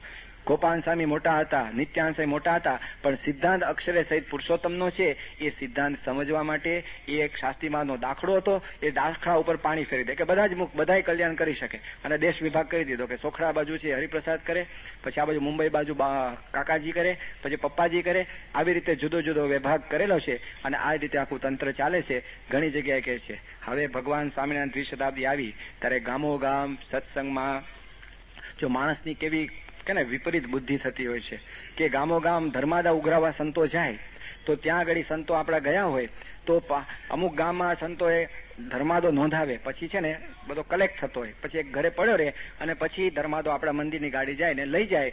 તો એ લોકો કેટલાય ગામે આપણે ધર્માદોની નોંધણી કરાવી હોય, એ ધર્માદો ભેગો થયો હોય અને ત્યાં જઈને કે અમે પ્રમુખ સ્વામીના સંતો છે, બધો ધર્માદો સોખડા ભેગો લઈ ગયા છે. આવી રીતનું કાર્ય કરેલું છે. કેટલી જગ્યાએ મૂર્તિ છે ને પ્રમુખ સ્વામીને બતાવીને કે અમે એક જ છે. અને ગુણાતીત દ્વિશતાબ્દી તો બધાને કહેતા કે અમે એક જ છે, અમે બધા એક થઈ જવાના છે, પણ લોકોને છેતરે છે. એક હોય તો એક જ ગુરુ હોય, બીજા ગુરુ હોઈ શકે નહીં. એટલે આવી રીતનું આખું એક તંત્ર ત્યાં ચાલે છે. એટલા માટે આપણે ત્યાં કોઈ કહીએ ને કે ભાઈ આપણે દાદુભાઈની સભામાં જવાય કે ન જવાય, તો બહુ સ્પષ્ટપણે આપણે સમજી રાખવું કે સિદ્ધાંત વિરુદ્ધનું કાર્ય છે, મોટા પુરુષનો ધ્રોહનું કાર્ય છે. આ લોકો તમને મહિમા કે શું મહિમા કે છે? ત્યાગોલો સ્વામી બહુ મોટા મહામુક્ત, ડોક્ટર સ્વામી મહામુક્ત, મોહન સ્વામી મહામુક્ત, પ્રમુખ સ્વામી સિવાય બધાનો મહિમા કે છે તમને. પ્રમુખ સ્વામી વિશે એને એ છે. પછી હમણાં ફેરફાર કર્યો છે કે હવે પ્રમુખ સ્વામીની મૂર્તિ પણ રાખે છે સભામાં કે આ પ્રમુખ સ્વામીને એ લોકોના એક મંદિરમાં એ લોકોએ પ્રતિષ્ઠા કરી. વાસણા કોસિન્દ્રા ગામ છે, વાસણા કોતરિયા વાસણા કોતરિયા વડોદરા જિલ્લામાં ગામ છે. એ ગામમાં પ્રતિષ્ઠા કરી છે બાબુભાઈ દાદુભાઈની મૂર્તિ, અક્ષર પુરુષોત્તમની મૂર્તિ, અને પછી હરિપ્રસાદ અને અક્ષરવિયાની મૂર્તિ, અને પ્રમુખ સ્વામી અને મહંત સ્વામીની મૂર્તિ આવી પધરાવી અને આખું મંદિર એ લોકોએ હમણાં કર્યું ત્યાં. હવે આ એક લોકોને છેતરવાનું કે ભાઈ અમારે બધું એક છે અને આપણે ત્યાં પણ ભાગલા કરાવવાની વાત. એટલે બહુ સ્પષ્ટપણે આપણી સંસ્થા તરફથી એક તટસ્થ વ્યક્તિ દ્વારા આપણે એમને કહેવડાવેલું કે આ મૂર્તિ યોગ્ય નથી. આ જે પુરુષોને મૂર્તિ રાખી છે એ મૂર્તિ તમે ના રાખો, તમારે જે કરવું હોય. તમારે 500 મૂર્તિ પધરાવે તો 500 પધરાવો, પણ ધીસ ઇઝ નોટ પ્રોપર. આપણે કહેવડાવ્યું તો એ લોકોએ 1.5 વર્ષ પછી એ મૂર્તિ કાઢી. 1.5 વર્ષ લગી શું કે હા કે અમે કાઢી જ નાખવાના છે, અને એ કાઢે નહીં 2-3 વખત પછી આપણે જુદી યુક્તિ ઉપાડી. આપણે સરકાર દ્વારા પણ એ લોકોને કહેવડાવ્યું કે ભાઈ આ થશે તો મુશ્કેલી થશે. અને છેલ્લે અમે અહીં આવતા હતા તે પહેલા 4-5 દિવસ પહેલા જ 18મી તારીખે પછી એ મૂર્તિ કાઢી અને એ મૂર્તિમાં પાછી 2 મૂર્તિ એક્સ્ટ્રા આવી ગઈ. એક જશભાઈ સાહેબ છે એની એક મૂર્તિ આવી ગઈ, અને બીજા માણાવદરના છે ને એક ભાઈ છે એની મૂર્તિ. એટલે 6 મૂર્તિ ત્યાં આગળ ગોઠવાય છે, બધા જ ગુણાતીત, અને દરેક જણ તમારું કલ્યાણ કરી શકે આવો સબસબડિયા સિદ્ધાંત કોઈ દિવસ મહારાજે સ્થાપેલો નથી, સ્વામી પણ આપેલો નથી. એટલે આ સિદ્ધાંત માટે બહુ સમજવાની જરૂર છે. અને ત્યાં આગળ બધો જ ફેરફાર દેખાય, ધર્મ નિયમની પણ બધી ફેરફાર દેખાય છે. બારે કેવડાવવાનું ખરું કે અમે એક છીએ, પણ 100% જુદા છે. મનાવવા પૂજાવવા માટે જ એ સંસ્થા ઊભી થયેલી છે. એ દાદુભાઈ પણ એવા, એમની ગુણાતીત દ્વિશતાબ્દી ઉજવી હતી, એની એક યુવકે એની ફિલ્મ જોઈ હતી. તો એ ફિલ્મ જોઈ, એની વિડીયો, તે યુવકે વાત કરી હતી એને કે દાદુભાઈ ત્યાં પ્રવચન કરતા હતા. એ પ્રવચનમાં શું બોલ્યા ખબર છે? એ બધા સરદારજી થોડાક સત્સંગી કર્યા છે, દિલ્હીમાં રહ્યા છે ને, એટલે 15-20 આવ્યા છે, એટલે હિન્દીમાં પ્રવચન કરતા હતા. એ પ્રવચનમાં એ બોલ્યા કે કલ મેરા સાક્ષાત્કાર દિન હૈ. ये साक्षात्कार दिन कोई मामूली चीज नहीं है કે એ પોતે છે ને હંમેશા સત્સંગમાં કહેતા કે 1952માં કે મને સમાધિ થયેલી અને એમાં શ્રીજી મહારાજ મને અક્ષરધામમાં લઈ ગયા. આ વાત એ પોતે હંમેશા પ્રવર્તાવેલી અને કેટલા એમ માનતા કે ખરેખર આ તો સમાધિનિષ્ઠ દાદુભાઈ છે અને દાદુભાઈને હવે મનાવવા પૂજાવાનું આખું પહેલેથી જ તંત્ર હતું. આ 52ની સાલથી શરૂ કરેલું અને એક તંત્ર કરેલું. પાછી એમાં એ પોતે વાત પણ કરતા, જો કહેવાની રીત કેવી, એક હું અક્ષરધામમાં ગયો પણ પહેલા છે ને મહારાજ મને ગોલોકમાં લઈ ગયા અને ગોલોકમાં છે ને મેં કંઈક અડપલું કર્યું તો મહારાજે ધોલ મારી મને. આ પોતે જાહેરમાં કહેતા, એટલે આપણને કેટલો ઓનેસ્ટ લાગે ને કે આ બધું આગુ પાછું થયું. અને પછી અક્ષરધામમાં મહારાજે મને સાક્ષાત પોતાની મૂર્તિના દર્શન કરાવેલા. એ સાક્ષાત્કાર દિન એ લોકો દર વર્ષે ઉજવે છે કે આ પપ્પાજીનો સાક્ષાત, જેને સાક્ષાત્કાર છે ને એ નથી કહેતા કે મને સાક્ષાત્કાર આ દિવસે થયેલો છે. અનાદિના પુરુષ છે પણ આવું કે સાક્ષાત્કાર દિન, અને એ રીતે લોકોને દ્રઢતા કરાવેલી. એમને એક સૂત્ર હતું, ગોબેલ્સનું સૂત્ર, કે એક વાત ખોટી હોય પણ 100 વખત તમે કોને તો સત્ય થઈ જાય. અને ધેટ વોઝ વોટ. એના ટેબલ ઉપર હંમેશા સૂત્ર રાખતા. અને આઈ થિંક એના જેવું કોઈ બેસ્ટ જો પ્રેક્ટિસ કરી હોય તો દુનિયામાં બીજું કોઈ હશે નહીં. 100 ટાઈમ્સ ઈ ટોલ્ડ ધેમ કે અમારો સાક્ષાત્કાર દિન. તે બીજા ઘણા સમજી ગયા કે આ સાક્ષાત્કાર દિન છે. હવે ઓલા સરદારજી લોકોને કહેતા કે મેરા સાક્ષાત્કાર દિન એ કોઈ મામૂલી ચીજ નહીં હે. જેને સાક્ષાત્કાર હોય તો મામૂલી ચીજ તો ના જ હોય, પણ પોતે એમ કે મામૂલી ચીજ પોતે કે એટલે દંભ દેખાય. હરિપ્રસાદ છે એના જીવનમાં પણ આપણે દેખાય. સાધુ કહેવાય પણ એ લોકો શું કે અમે યોગી બાપાના સાધુ. યોગી બાપાનું કેવળ નામ જ વાપરવાનું, વટાવવાનું. કારણ કે યોગી બાપાની કોઈ આજ્ઞા, યોગી બાપા હતા 67માં લોકો જુદા થયા. યોગી બાપા તો 71ની જાન્યુઆરી 23મી ધામમાં ગયા ને, એ 4 વર્ષમાં ક્યારેય પણ યોગી બાપાના દર્શન કરવા ગયા નથી. યોગી બાપાની એક પણ આજ્ઞા પાળી નથી. અને તે છતાં એ કેવડાવે કે અમે યોગી બાપાના. ઘણી વખત એ લોકો ઉપમા આપે, જેમ શાસ્ત્રીમાં જ વડતાલથી નીકળ્યા એમ અમે ત્યાંથી નીકળ્યા છે. આલો બેઝ જુદો ટોટલી. શાસ્ત્રીમાં જ મનાવવા પૂજાવા નીકળ્યા હતા, શાસ્ત્રીમાં તો સિદ્ધાંત માટે નીકળ્યા હતા. તમે કયો સિદ્ધાંત? બરોબર છે, સ્વસ્થાપિત સિદ્ધાંત ખરો કે અમે મહામુક્ત છીએ અને અમારી પૂજા થાય. એટલે આવી રીતનું આખું તંત્ર ચાલતું. અને એ અંતર્યામીપણું પણ દાદુભાઈ ઘણીવાર પોતે કરેલું, એ પણ જાણવા જેવું છે. એ ઘણા જૂના સંતો છે, વાત કરે એ શું કરે કે એના હેતવાળા સંત હોય એને મળે એટલે એ કે સ્વામી આ હરિભક્તના પ્રશ્ન છે. એ દાદુભાઈને કે, દાદુભાઈ કથા કરવા બેસે ત્યારે કે કેટલાકને આ પ્રશ્ન પણ હશે. બાજુમાં બેઠો જો કે અંતર્યામી છે, જો અંતર્યામી છે. આવી રીતે અંતર્યામીપણું પણ એમણે સ્થાપી દીધેલું. એટલે આવી રીતનું આખું એક દોડ અને દંભ ઉપર આખું તંત્ર ઊભું થયેલું છે. એટલે એટલા માટે આપણે સમજવાની જરૂર છે કે પોકળતા તરફ કોઈ દિવસ આપણી હમદર્દી હોઈ ન શકે, એની સાથે કોઈ સમાધાન હોઈ ન શકે, એની સાથે કોઈ વાદ વિવાદની જરૂર નથી, પણ એની સાથે કોઈ એકતા થવાનો કોઈ સંભવ આ જન્મે નથી. એ લોકો નંદા સાહેબ બાપા પાસે આવેલા, સ્વામી કે એક જ હતું ને, અને તે છતાં એમની ઈચ્છા હોય તો એ લોકો પેલા દાદુભાઈ બાબુભાઈ હતા કે સ્વામી કે એનાથી જુદા થઈ જાય, વરસ રે જુદા, તો આપણને લાગે કે એનું એટેચમેન્ટ જુદું છે. અને યોગી બાપાને આ પ્રશ્ન પ્રમુખ સાહેબ કહ્યું કે જુદા થાય પછી વિચાર કરશું. યોગી બાપાને મહંત સામે પ્રશ્ન પૂછેલો કે કેટલાક છે ને જે સાધુ ગયા બિચારા ભોળા ભાલા હતા, સારા હતા, અને એ ત્યાં કેમ ખેંચાઈ ગયા? તો યોગી બાપા એક જ વાક્ય વાપરેલું, સ્વામી કે ટાઢે પાણીએ ખસ ગઈ. આ યોગી બાપાના શબ્દો છે.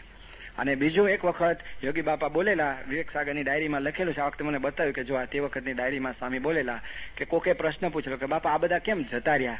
તો સ્વામી કે વચમાં દલાલ હતો ને, એટલે વચમાં દલાલ હતો. યોગી બાપા સાથે એટેચમેન્ટ નહીં, પણ વચમાં વાયા દાદુભાઈનું એટેચમેન્ટ હતું. એટલે આપણે પણ બહુ સાચવવું. આપણે પણ ગુણાતીત શુદ્ધ પરંપરા છે. આપણું સ્ટ્રેટ એટેચમેન્ટ ટુ પ્રમુખ સ્વામી, કોઈ વાયા નહીં, પરફેક્ટ. આપણે એને તમારે જે તમારા દોષ ટાળવા હોય, વાસના ટાળવી હોય, માયા પર થવું હોય તો આપણે માટે એક જ સત્પુરુષ છે, એને બરોબર વળગી રહેવું. અને આ શુદ્ધિકરણ આપણે ત્યાં થયું તો આજે શાંતિથી ભગવાનનું ભજન થાય છે. એટલે આ ઉલ્લેખ એટલા માટે કર્યો કે ઘણી વખત લોકોને દ્વિધા હોય છે કે યોગી બાપાના સાધુ છે, યોગી બાપાની એકે આજ્ઞા પાળી નથી, એના સાધુ કહી જ ન શકાય, અને યોગી બાપાને મૂકીને ગયેલા છે એટલે એ દ્રષ્ટિએ યોગી બાપાના છે જ નહીં, ખાલી નામ વટાવવાનું છે. પ્રમુખ સ્વામીના પણ એ છે નહીં, આપણી સંસ્થાના નથી, નથી મહારાજના, નથી સ્વામીના, એ છે દાદુભાઈના કે બાબુભાઈના, કાં તો સ્વતઃ. પછી જયારે પોતે બ્રહ્મ સ્વરૂપ થાય, બ્રાહ્મી સ્થિતિ વસ્તુ જુદી છે, એ કોઈના કહેવાથી આવતી નથી. 5 જણ કે એનાથી કોઈ બ્રહ્મરૂપ થવાતું નથી. એ તો જે સ્વતઃ બ્રહ્મ હોય એ દેખાય કે સૂર્ય મધ્યાને આવ્યો છે. આજે જુઓ આ ઉત્સાહ, આપણું આ સંસ્થાનો આમ ઉત્તર એનું આ જે પ્રગતિ જોઈએ એના ઉપરથી ખબર પડે કે મહારાજનું પ્રગટપણું છે. શ્રીજી મહારાજે કહ્યું છે કે ભગવાન અનેક છે નહીં. જો અનેક હોય તો એક કહેશે વરસાદ પણ, બીજો કહેશે દુકાળ કરવું, અંત્યનું 39મું વચરામૃત છે. એમ આપણે ત્યાં ભગવાન પ્રગટ છે. અને જો ભગવાન પ્રગટ હોય તો એક જ દ્વારા હોય, એમાં 2 કે 5 એવા કંઈ હોતા નથી. આત્યંતિક કલ્યાણ પણ એ અક્ષર દ્વારા જ થાય છે. એ બહુ શુદ્ધ સમજણ, એના માટે જ એ લોકો આપણાથી જુદા છે. માટે એની સાથે કોઈ વ્યવહાર પણ ન હોઈ શકે. ઘણી વખત એમ થાય કે મારે ઘરે પધરામણી આવ્યા, બહુ સ્પષ્ટ કહી શકાય કે એ સાધુ જ નથી, કોઈ તમારે ત્યાં ગ્રસ્ત ગમે ત્યાં યુ કેન ટેલ હિમ કે you can, there is no need to come to my house.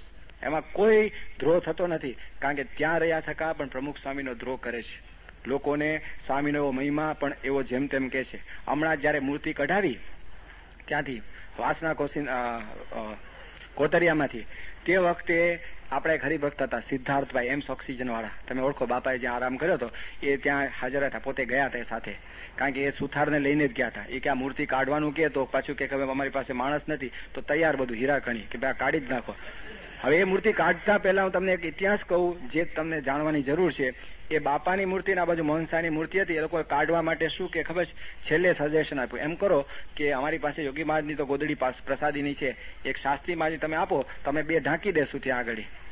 એટલે મોહન સ્વામીને આ વાત કેવડાય. એટલે મોહન સ્વામી કે એક બાજુ કે છે અમે આને માનીએ છીએ, પૂજીએ છીએ, અને બીજી બાજુ ગોદડીથી ઢાંકી દેવા છે ને. એટલે હકીકતમાં લોકોને દેખાડવા માટે જ મૂર્તિ રાખેલી છે. મોહન સ્વામી કે કોઈ સંજોગોમાં આ મૂર્તિ જોઈએ જ નહીં, કાઢી જ નાખે, that is our final decision, tell them. એટલે ફરી પાછા જઈને હરિપ્રસાદને રૂબરૂ કહ્યું કે આ મૂર્તિ તમે કાઢો, આ ગોદડી બોદડીની કોઈ વાત નહીં કરતા, અમારી મૂર્તિ કાઢી લો, પછી તમારે જે ગોઠવીએ ગોઠવો. અને પછી એ માન્યા. પછી એને તે વખતે શું બોલ્યા, એમ્સ ઓક્સિજન વાળા ઓલા સિદ્ધાર્થભાઈ તો ફર્સ્ટ ટાઈમ સંતના મુખે આવા શબ્દો સાંભળ્યા. એ કે આ મોહન સ્વામીને કહી દેજો, ડોક્ટર સ્વામીને કહી દેજો, વિવેક સાગરને કહી દેજો, ઈશ્વર સ્વામીને કહી દેજો કે એ પોતે યુનિવર્સલ બ્રધરહુડની વાત ન કરે. કે હવે આમાં યુનિવર્સલ બ્રધરહુડ ક્યાં આવી? તમે તમારું પોતાનું તંત્ર પકડો. એ કે યુનિવર્સલ બ્રધરહુડની વાત ન કરે, એ બધાને કહેજો કે હવે એકતાની વાત કોઈ દિવસ કરે નહીં. એ તો એકતાની વાત કરવાના જ છે, કારણ કે ગુણાતીત સંતને આશ્રિત છે, એની એકતાની વાત છે. તમારી સાથે કોઈ એકતા કરવાની જરૂર નથી. આ સ્પષ્ટ સમજવું પડે. છેલ્લે એમણે મૂર્તિ પાછળથી કાઢી, પણ 1.5 વર્ષ સુધી આટા ફેરા થયેલા. આ તો ઇનસાઇડ ઇતિહાસ છે, પણ આપણે દેખાય કે લોકોની રુચિ કેવી, કે લોકોને ભરમાવા, મૂર્તિ રાખવી, આમ બતાવું કે અમે માનીએ છીએ, પૂજીએ છીએ, પણ પોતા તરફ જ આંગળી છે, કારણ કે એ પોતે જ પૂજાવા મનાવવા માટે આ તંત્ર ઉભું કરેલું છે. એટલે એની સાથે કોઈ કોમ્પ્રોમાઇઝ હોઈ ન શકે, એની સાથે કોઈ મોહબત હોઈ ન શકે. અને એ બાબતમાં તમને પણ સત્સંગી બંધુઓ ઘણી વખત પૂછતા હોય તો આ ઇતિહાસનો એટલા માટે જ ઉલ્લેખ કર્યો છે કે you must be able to tell them in perfect terms under this circumstances they have left and we are no longer of Maharaj or Swami. આ વાત સમજીએ એ જ ખાસ પ્રાર્થના. સજાન સ્વામી મહારાજ. હવે આપણે જે લંચ કરવાનું તો લંચ નહીં તો 10 મિનિટ બ્રેક રાખીને પછી છેલ્લે સાહિત્યની મીટિંગ કરવી છે, એટલે મીટિંગ કરી લેશું આપણે. ઓકે ભાઈ, બહુ ભૂખ નથી લાગી ને?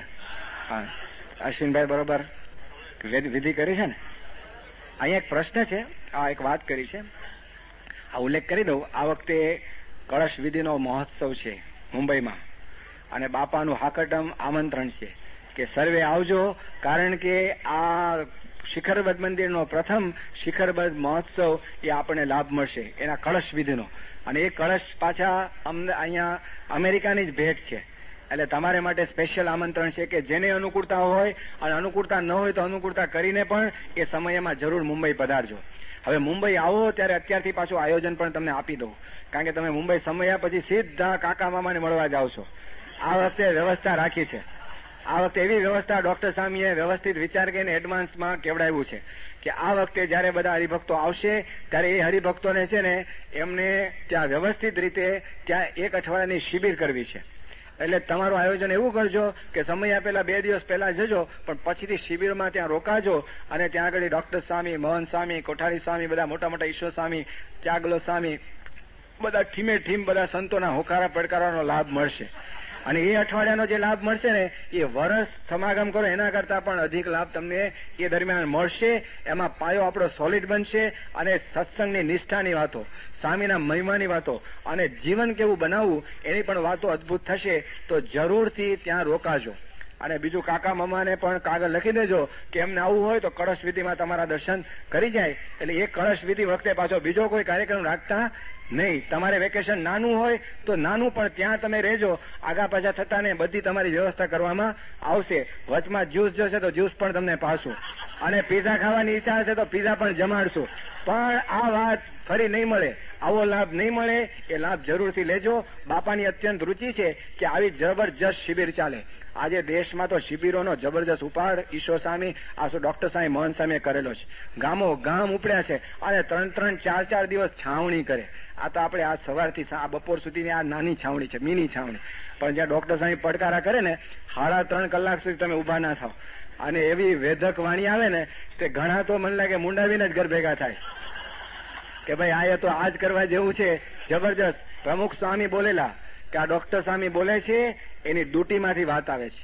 આ ડોક્ટર સ્વામી બોલે છે ને રગે રગમાં પ્રવર્તેલું છે. અને ગામડે બોલેલા સ્વામી સર્વમંગલને કહ્યું કે એક એક શબ્દ લાખ રૂપિયાનો છે.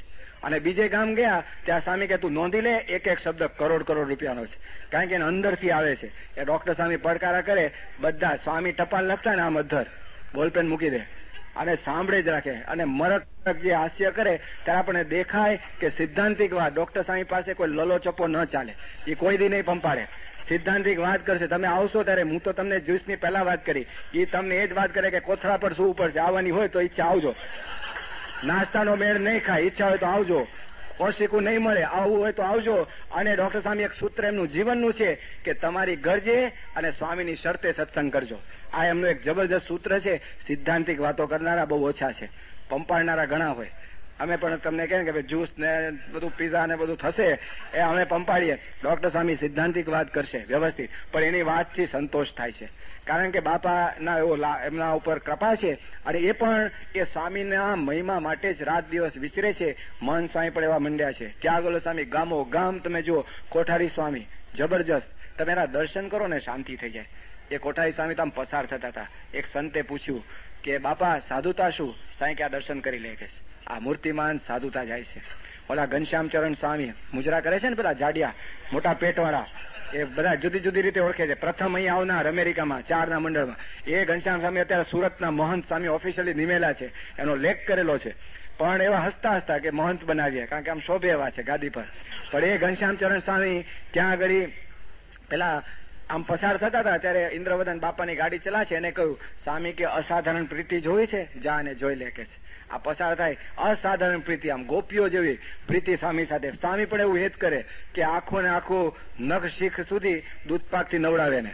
આવા પણ પ્રસંગો જોયા છે. આવા જબરજસ્ત સંતો છે, રાત દિવસ મથ્યા છે. પણ એ બાપાની રૂચિ છે. અત્યારે સ્વામીની એક જ ઈચ્છા છે કે હવે છે ને આપણો પાયો સોલિડ થાય. હવે બધું ઘણા છાંટણા કર્યા, આપણે બધું આખી દુનિયા સારે ગાંવથી ભેંસ ભેગી કરવા જઈએ છીએ. આપણે સિંહ બચ્ચા થવાની જરૂર છે. આપણું રહી જાય છે ગળનું ગંગોળું, આપણું ઢીલું હોય છે. આપણે એક જ ધડતા હોવી જોઈએ. યોગી મહારાજ કહેતા એક ગુરુ કા આશરા એક ગુરુ કી ટેક, ઇતને સે રાજી રહે ઔરન સબસે ઉદાસ. એમ આપણી નિષ્ઠા એક દ્રઢતાની રહે, એને માટે આ છાવણીઓ થાય. બાપાનો અત્યંત રાજીપો. અમારી સંતોની છાવણીઓ કરે છે ને અઠવાડિયા. હમણાં સ્વામી 37 દિવસની છાવણી કરવાના છે. તમને ખબર નહીં હોય પણ સ્વામી આખી યાત્રા પર જવાના છે, 37 days. એમાં સંતો ભેગા છે એટલે છાવણી થઈ જશે. પણ એવી પુષ્ટિની વાતો રાત દિવસ થાય તો આ કંઈક હાલે એવું છે. બાકી માયાનું પડળ એવું જોરદાર છે ને અહીંયા કે અહીંયાથી નીકળવું બહુ કઠણ છે. પણ એને ભેદી નાખે એવી જબરજસ્ત આ શિબિર બનશે. એટલે શિબિરનો પણ લાભ લેજો. That is part of the કળશ મહોત્સવ. સજાનસિંહ મહારાજ.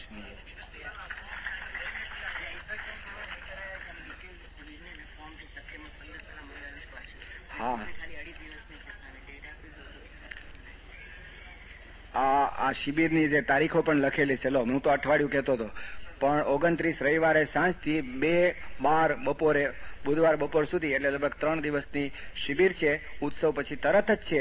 તો દરેક જણ ખાસ જે લાભ લેવા માંગતા હોય અને લાભ લેવાનો વિચાર હોય એના માટે ફોર્મ પણ ઇન્ડિયાથી આવી ગયા. જો એડવાન્સ પ્લાનિંગ છે.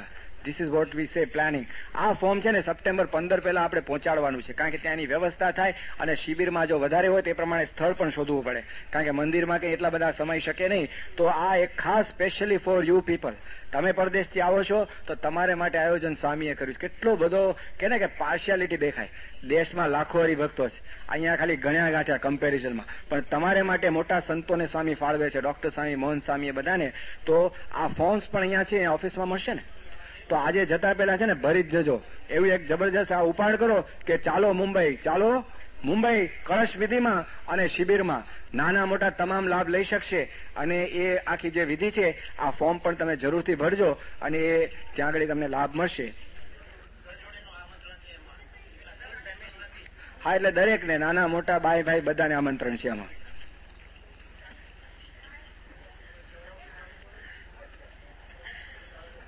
અચ્છા, હવે આ તો આ વાત થઈ. હવે થોડું એડમિનિસ્ટ્રેશનની વાત કરીએ. ક્યાં કેસી આવો, નજીક આવો. કિશોરભાઈ આવો, આપણે વિનોદભાઈ આવો, ટ્રસ્ટીઝ બધા ખાસ નજીક આવો. અમીન સાહેબ કેમ ઉભા છે? જવાની તૈયારી કરે છે? આવો આ મેદાનમાં આવો. થોડા જરૂરનું છે, અમુક વાત કરવાની છે. બેક પ્રોબ્લેમ હોય તો અહીંયા ટેકા રાખ્યા જ છે કેસી, ફર્સ્ટ ક્લાસ. આ બાજુ બધી વ્યવસ્થા છે. તરસ લાગે કેજો, આ બાળક લઈ આવશે, એ સેવા કરી નાખશે. પાણી પાસે, જ્યુસ પાસે. કેમ ચંદુભાઈ છે ને? બરાબર ને? ટનાટની આપણા ટ્રેઝરર રાજી રહે ને એટલે પછી બધું કામ થાય. ને તો બધું નાથા લાલ, બાકી નાણા વિનાનો ના થયો, એના જેવું છે. આપણે ટ્રેઝરરને રાજી રાખવા, અને પાછી જલ્દી રાજી નથી થતા. 2 મિલિયન નો ભડાકો પડે ને ત્યારે રાજી થાય છે, બાકી ત્યાં સુધી રાજી જ નથી થતા. એટલે આપણે એમને રાજી રાખીએ તો આપણા તો કુબેર ભંડારી જેવા છે, ભગવાનનું ભજન ભક્તિ કરે એવા છે. અને એ સરસ મજાનું આયોજન છે. હવે અહીંયા અમે આવ્યા, એમાં કેટલાક ઓબ્ઝર્વેશન્સ છે. I would like to talk to you. મીટિંગના ફોર્મમાં કરશું કે માઇક ઉપર કરશું?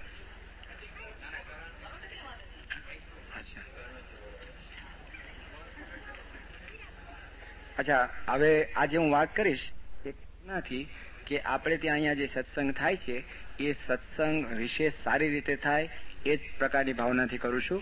એ બાબતમાં ઈશ્વર સ્વામી, મોહન સ્વામી સાથે અમે પાછા આવ્યા ત્યારે મિટિંગો કરીને ખૂબ ચર્ચા પણ કરેલી, અને એમણે પણ કેટલાક સૂચનો આપેલા. હા, એ ઓફ ધ રેકોર્ડ.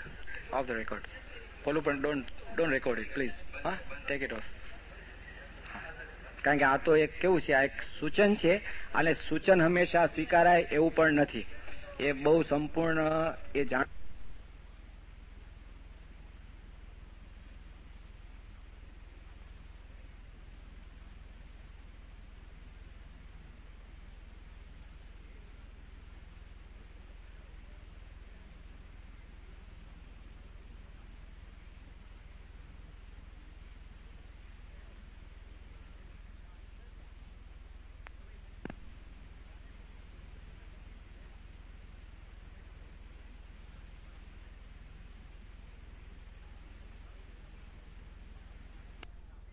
जानो न जाने मुझे क्या हो गया,